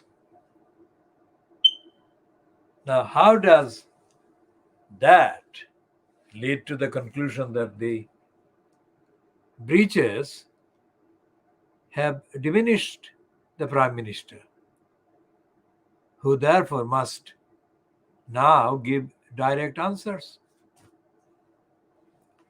Of course, he gave direct answers to the Prime Minister's questions. And that shows the stupidity of the times. Why would they want him to give any answers that are not the truth? So instead of saying direct answers, the Times editorial or leader column or leader comment of 12th January 2022, published on the 12th of January 2022, must contain only the truth. And there is no suggestion in the Times that all lies should be stopped and the truth alone, or only the truth, must be stated by the cabal. So, as I said before, every critical piece in Fleet Street about Johnson ends by giving him advice as to how to stay in power.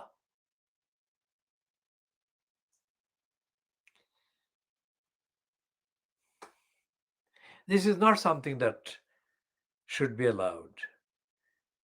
If he has done wrong, and there is no need for an inquiry because everyone remembers, and the email shows, the text shows that he lied, there is no newspaper, not Times, not the Scum, not the Daily Mail, saying that Johnson should go.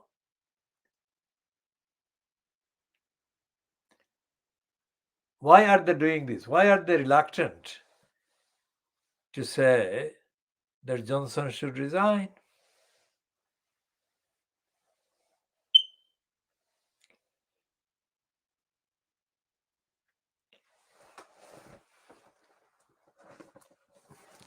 They're saying here in this, since Boris Johnson announced a lockdown in March 2020, the public has complied with restrictions on civil liberties, unprecedented in peacetime history of modern Britain. So Johnson and some of his number 10 colleagues, on the other hand, have conducted themselves with cavalier disregard for the rules. That is the inevitable implication of a leaflet. That is the ineluctable implication of a leaked email sent by one of the prime ministers.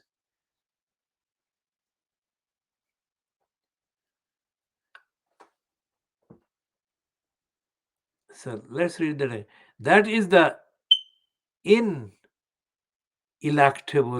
implication of a leaked email sent by one of the prime minister's top officials less than 2 months into the first lockdown.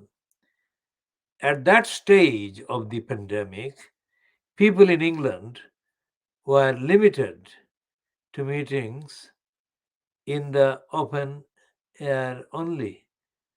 1% beyond that immediate household and large gatherings were forbidden. Yet Martin Reynolds, head of the Prime Minister's office,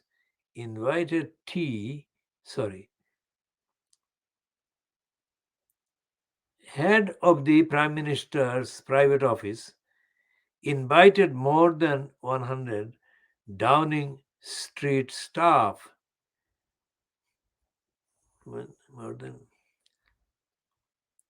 Head of the Prime Minister's private office invited more than 100 Downing Street staff to a drinks party in the garden of number 10. And then it goes weak. The event took place on the 20th of May 2020. Witnesses confirmed that about 40 people attended. Mr. Edison,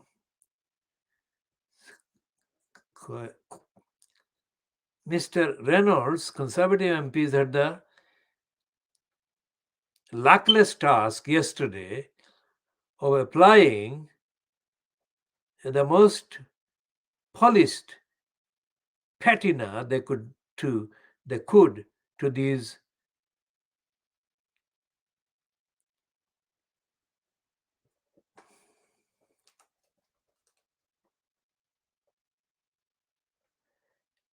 tergiversations. We shall check that word. They maintained yesterday that Mr. and Mrs. Johnson have the right to use their own garden, that Downing Street, and the stuff.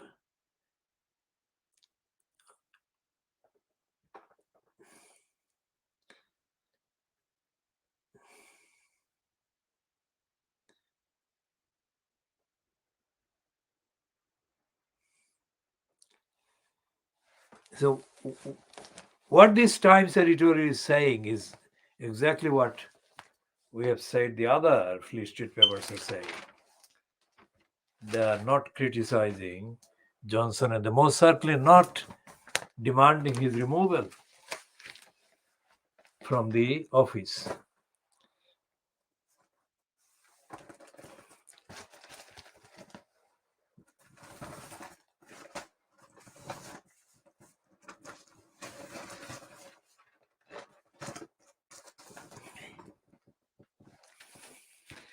So the I newspaper on the front page cover, the front cover says PM's future in jeopardy as Tories rage at lockdown drinks party.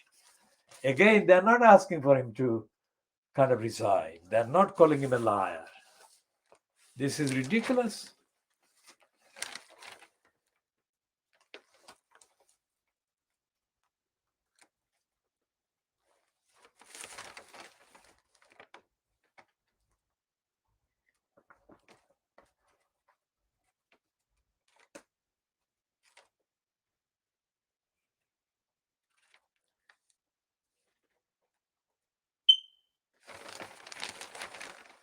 And this personal view by this I newspaper editor is called a letter from the editor, Oliver Duff, is typically, again,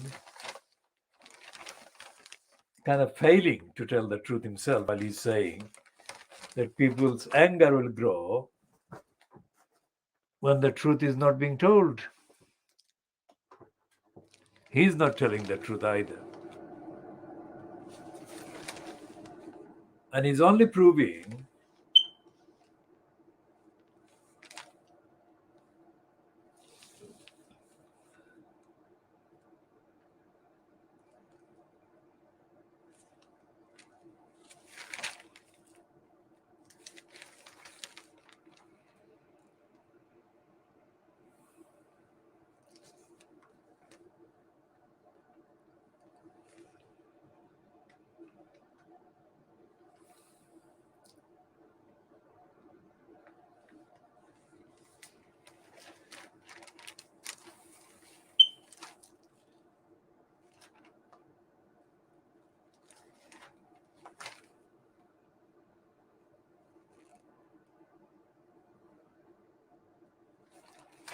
and Angela Rayner is being being given a small quote there by the I, which says near her photograph, Labour's deputy leader Angela Rayner scolded the Prime Minister's absence from an urgent question tabled in the Commons about the latest party allegations, saying the move speaks volumes. Boris Johnson swerved a Commons grilling yesterday sending Paymaster General Michael Ellis in his place. Miss Rayner asked why Mr. Johnson had not attended the meeting, adding, quote, "The public have drawn their conclusions. It won't wash to blame this on junior civil servants. The Prime Minister sets the tone." And the picture is by Jessica Taylor, AFP news agency.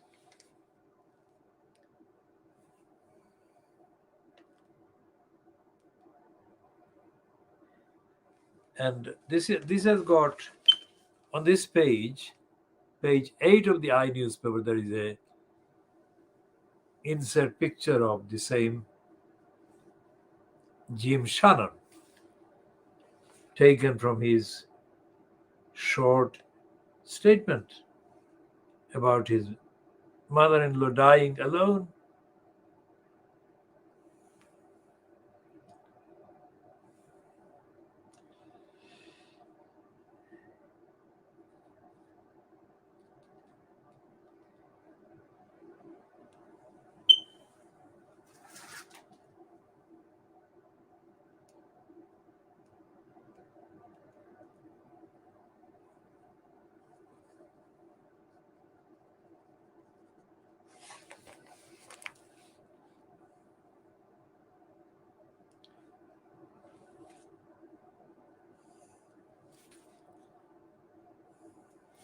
So the heading is "Careless Government Losing Our Trust," says ethics chief. Let's see the beginning of that piece, if they kind of are consistent with the heading and the content.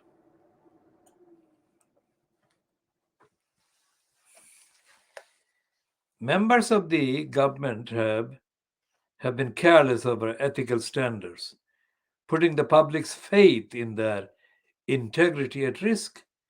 The UK's top standards watchdog have warned. Jonathan Evans, the former MI5 chief, who now chairs the Committee on Standards in Public Life, said allegations of drinks parties in Downing Street added a whole series of Congress questions over the government's conduct. He warned that ministers and civil servants were undermining their own work because they have to devote so much effort to tackling the multiple scandals.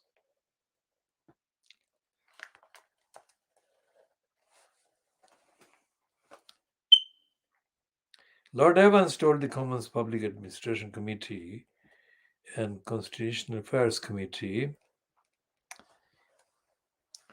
"We have seen a whole series of issues over the last few months. The Owen Patterson affair, the attempt to change the rules over standards investigations, is in the middle of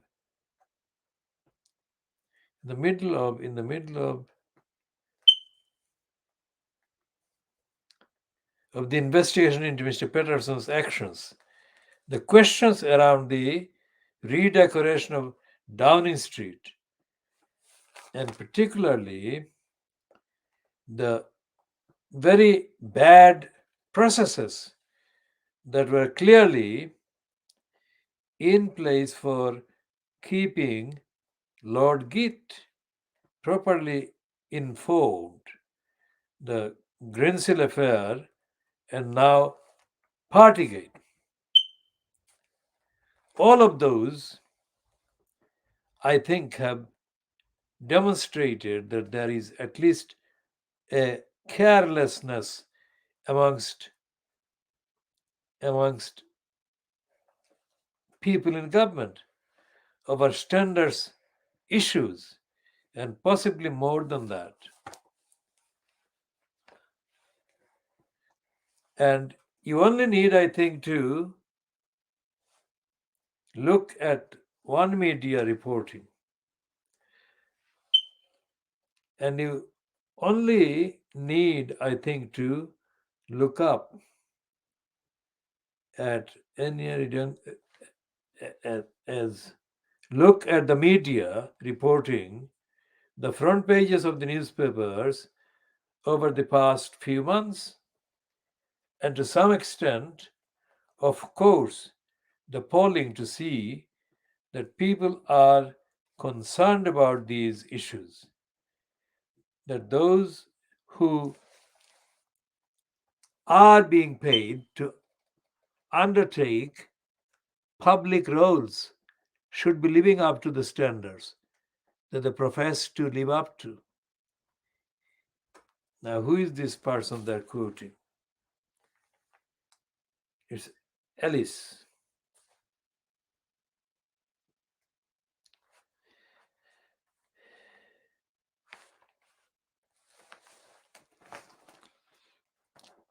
He also said that it will be in the government's own interest to monitor standards breaches more closely by telling MPs. I think it would have been very prudent proactively to ensure that people were being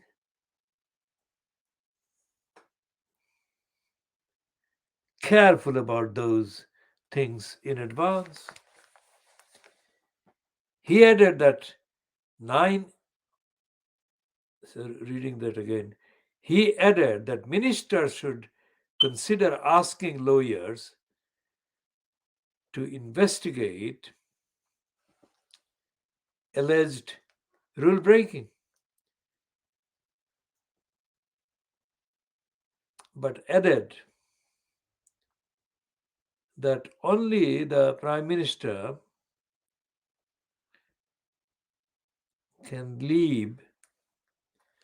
Now, reading that again, but added that only the Prime Minister can have the final authority to deliver a verdict on whether someone accused should stay in their job. Separately, Mr. Johnson's independent advisor on ministerial,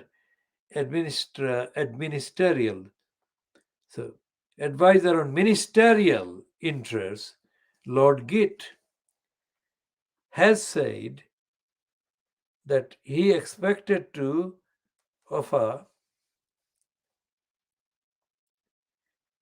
Read that again. Separately, Mr. Johnson's independent advisor on ministerial interests, Lord Gitt, had said that he expects his office to be given considerably greater authority, independence, and effect by the time he publishes his annual report in April.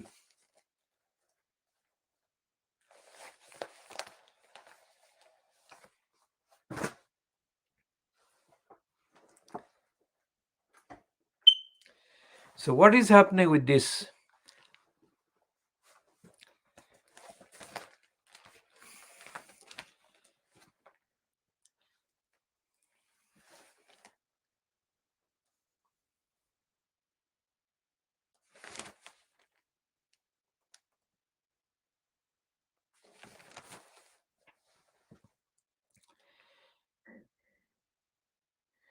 So, this is Paul Waugh, who is described as the I newspaper's chief political commentator.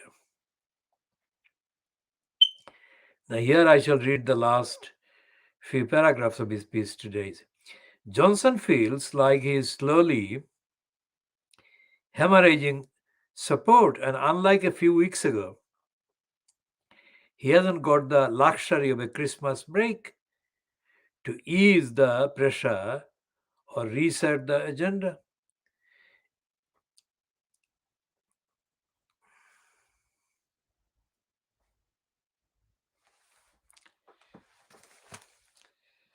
At the very least, he may have to admit in PMQs today that he was indeed at the number 10 drinks event, apologize, and then say it is up to the independent inquiry to judge him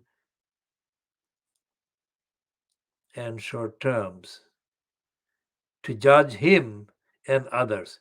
Even if his backbenchers are reluctant to stage a leadership challenge while Omicron still stalks the head office of money, the head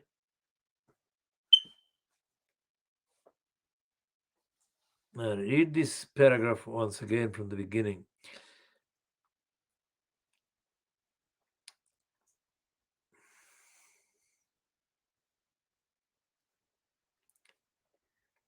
Even if his backbenchers are reluctant to stage a leadership challenge, while Omicron still stalks the land, many fear the public may well take disciplinary action as their own Red Henry bellows. No, disciplinary action of their own at the ballot box in this local election. Even if his backbenchers are reluctant to stage a leadership challenge, while Omicron still stalks the land, many fear that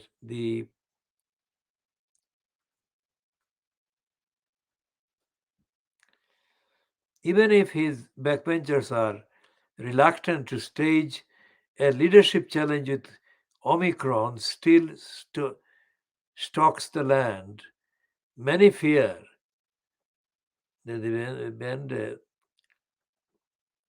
even if his backbenchers are reluctant to stage a leadership challenge while Omicron still stalks the land, many fear the public may well take disciplinary action of their own at the next ballot he tries on May's local election.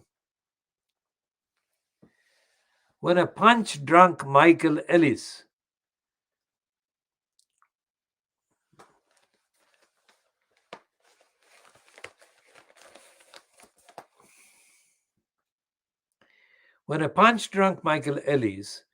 was asked yesterday whether Johnson would resign if found to have broken the law, he replied,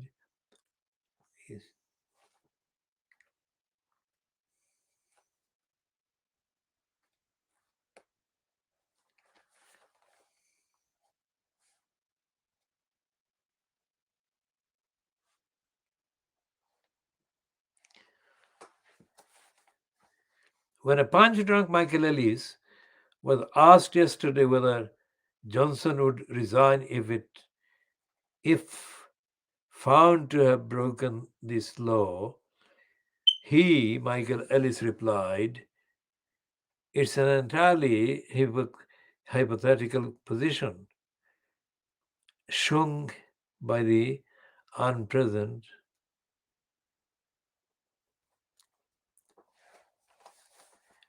So, struck by the subsequent derisive laughter from the Stockholm Emily,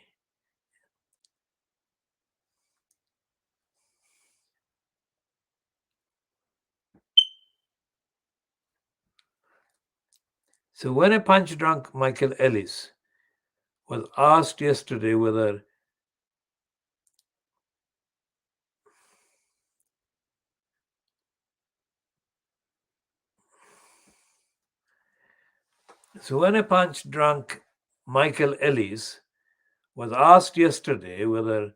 Johnson would resign if found to have broken the law enforcement, he replied, "It's an entirely hypothetical situation." It's an entirely hypothetical situation, or no, hypothetical position. Stung by the subsequent derives law from MP's adventure.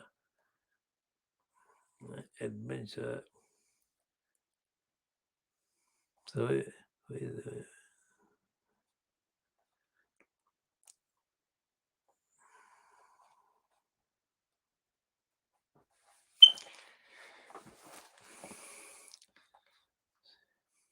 stung by the subsequent derisive laughter from MPs, he added, the Prime Minister is going somewhere. For a growing number of his MPs, MHs, that prospect simply is not there. Simply is not on the horizon. That, stung by the subsequent derisive laughter from members of parliament, he added, the Prime Minister is going nowhere. For a growing number of the MPs,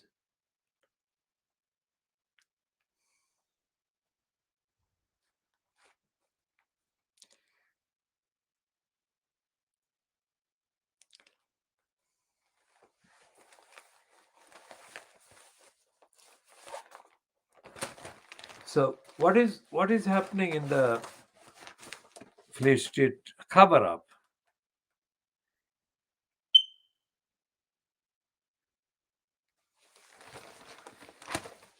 Is that they're not talking about the truth, really, none of them.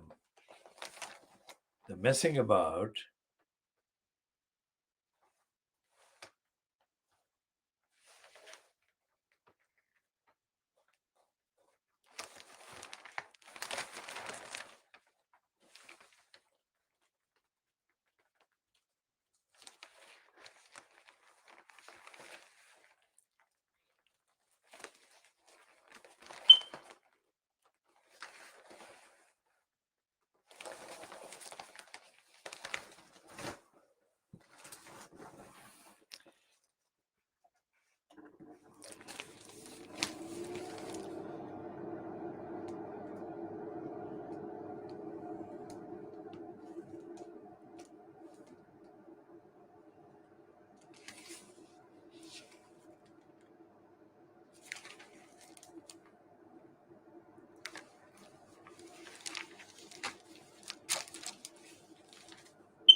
So this so-called straight-talking Don Nielsen in the Star is absolutely typically idiotic.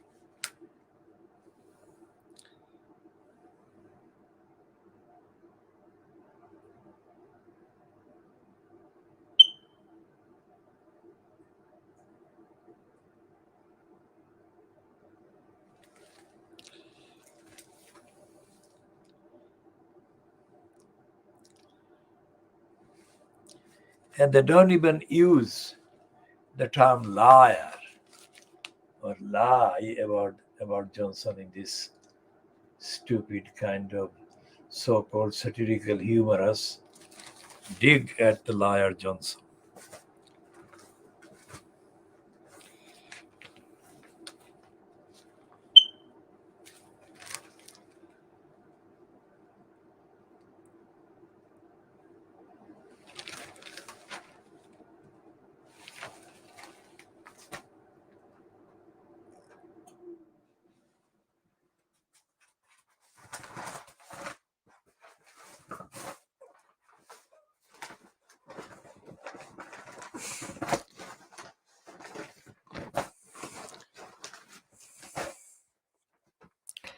As based on the Prime Minister's questions, let's see if there is any follow-up to this online.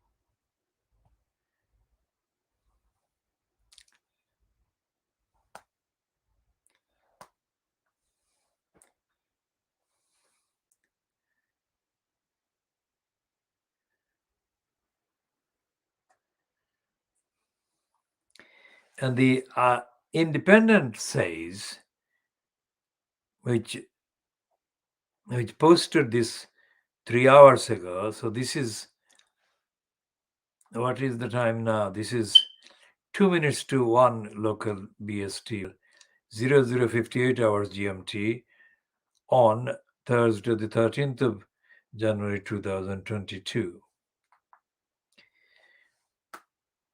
So it says the PMQs, that is Prime Minister's questions, was an example of the classic political apology. A sorry, not sorry editorial. It is quite something, even for Johnson, that the Prime Minister opened his statement to MPs saying, Mr. Speaker, I want to apologize, and then proceeded to do no such thing. Exactly.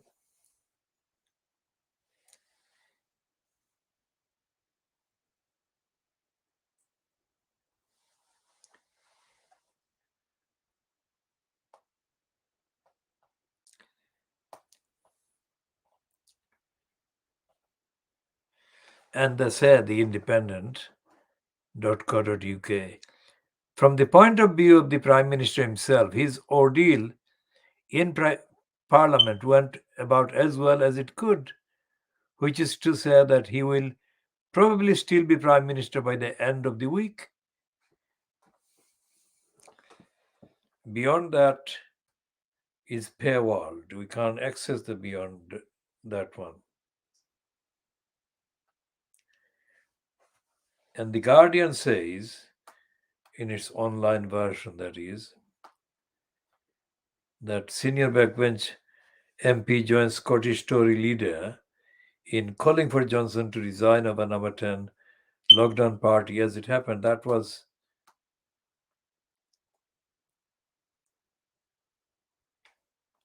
just before 9 p.m.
Rishi Sunak's tepid support for Boris Johnson stands out like a sore thumb as he is backed by 26 cabinet ministers and fight to survive after groveling apology for attending party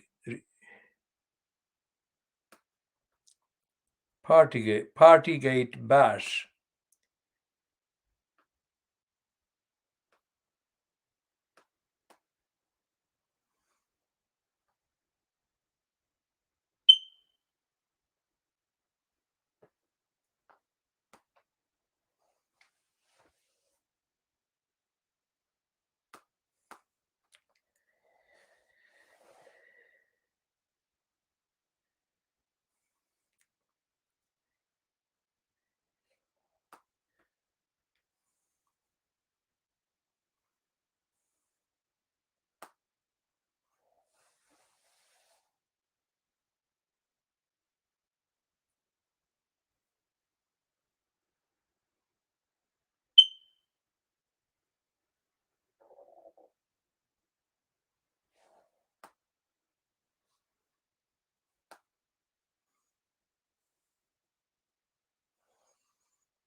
And there are quite a few items about the lies inherent in Boris Johnson's answer during the Prime Minister's questions.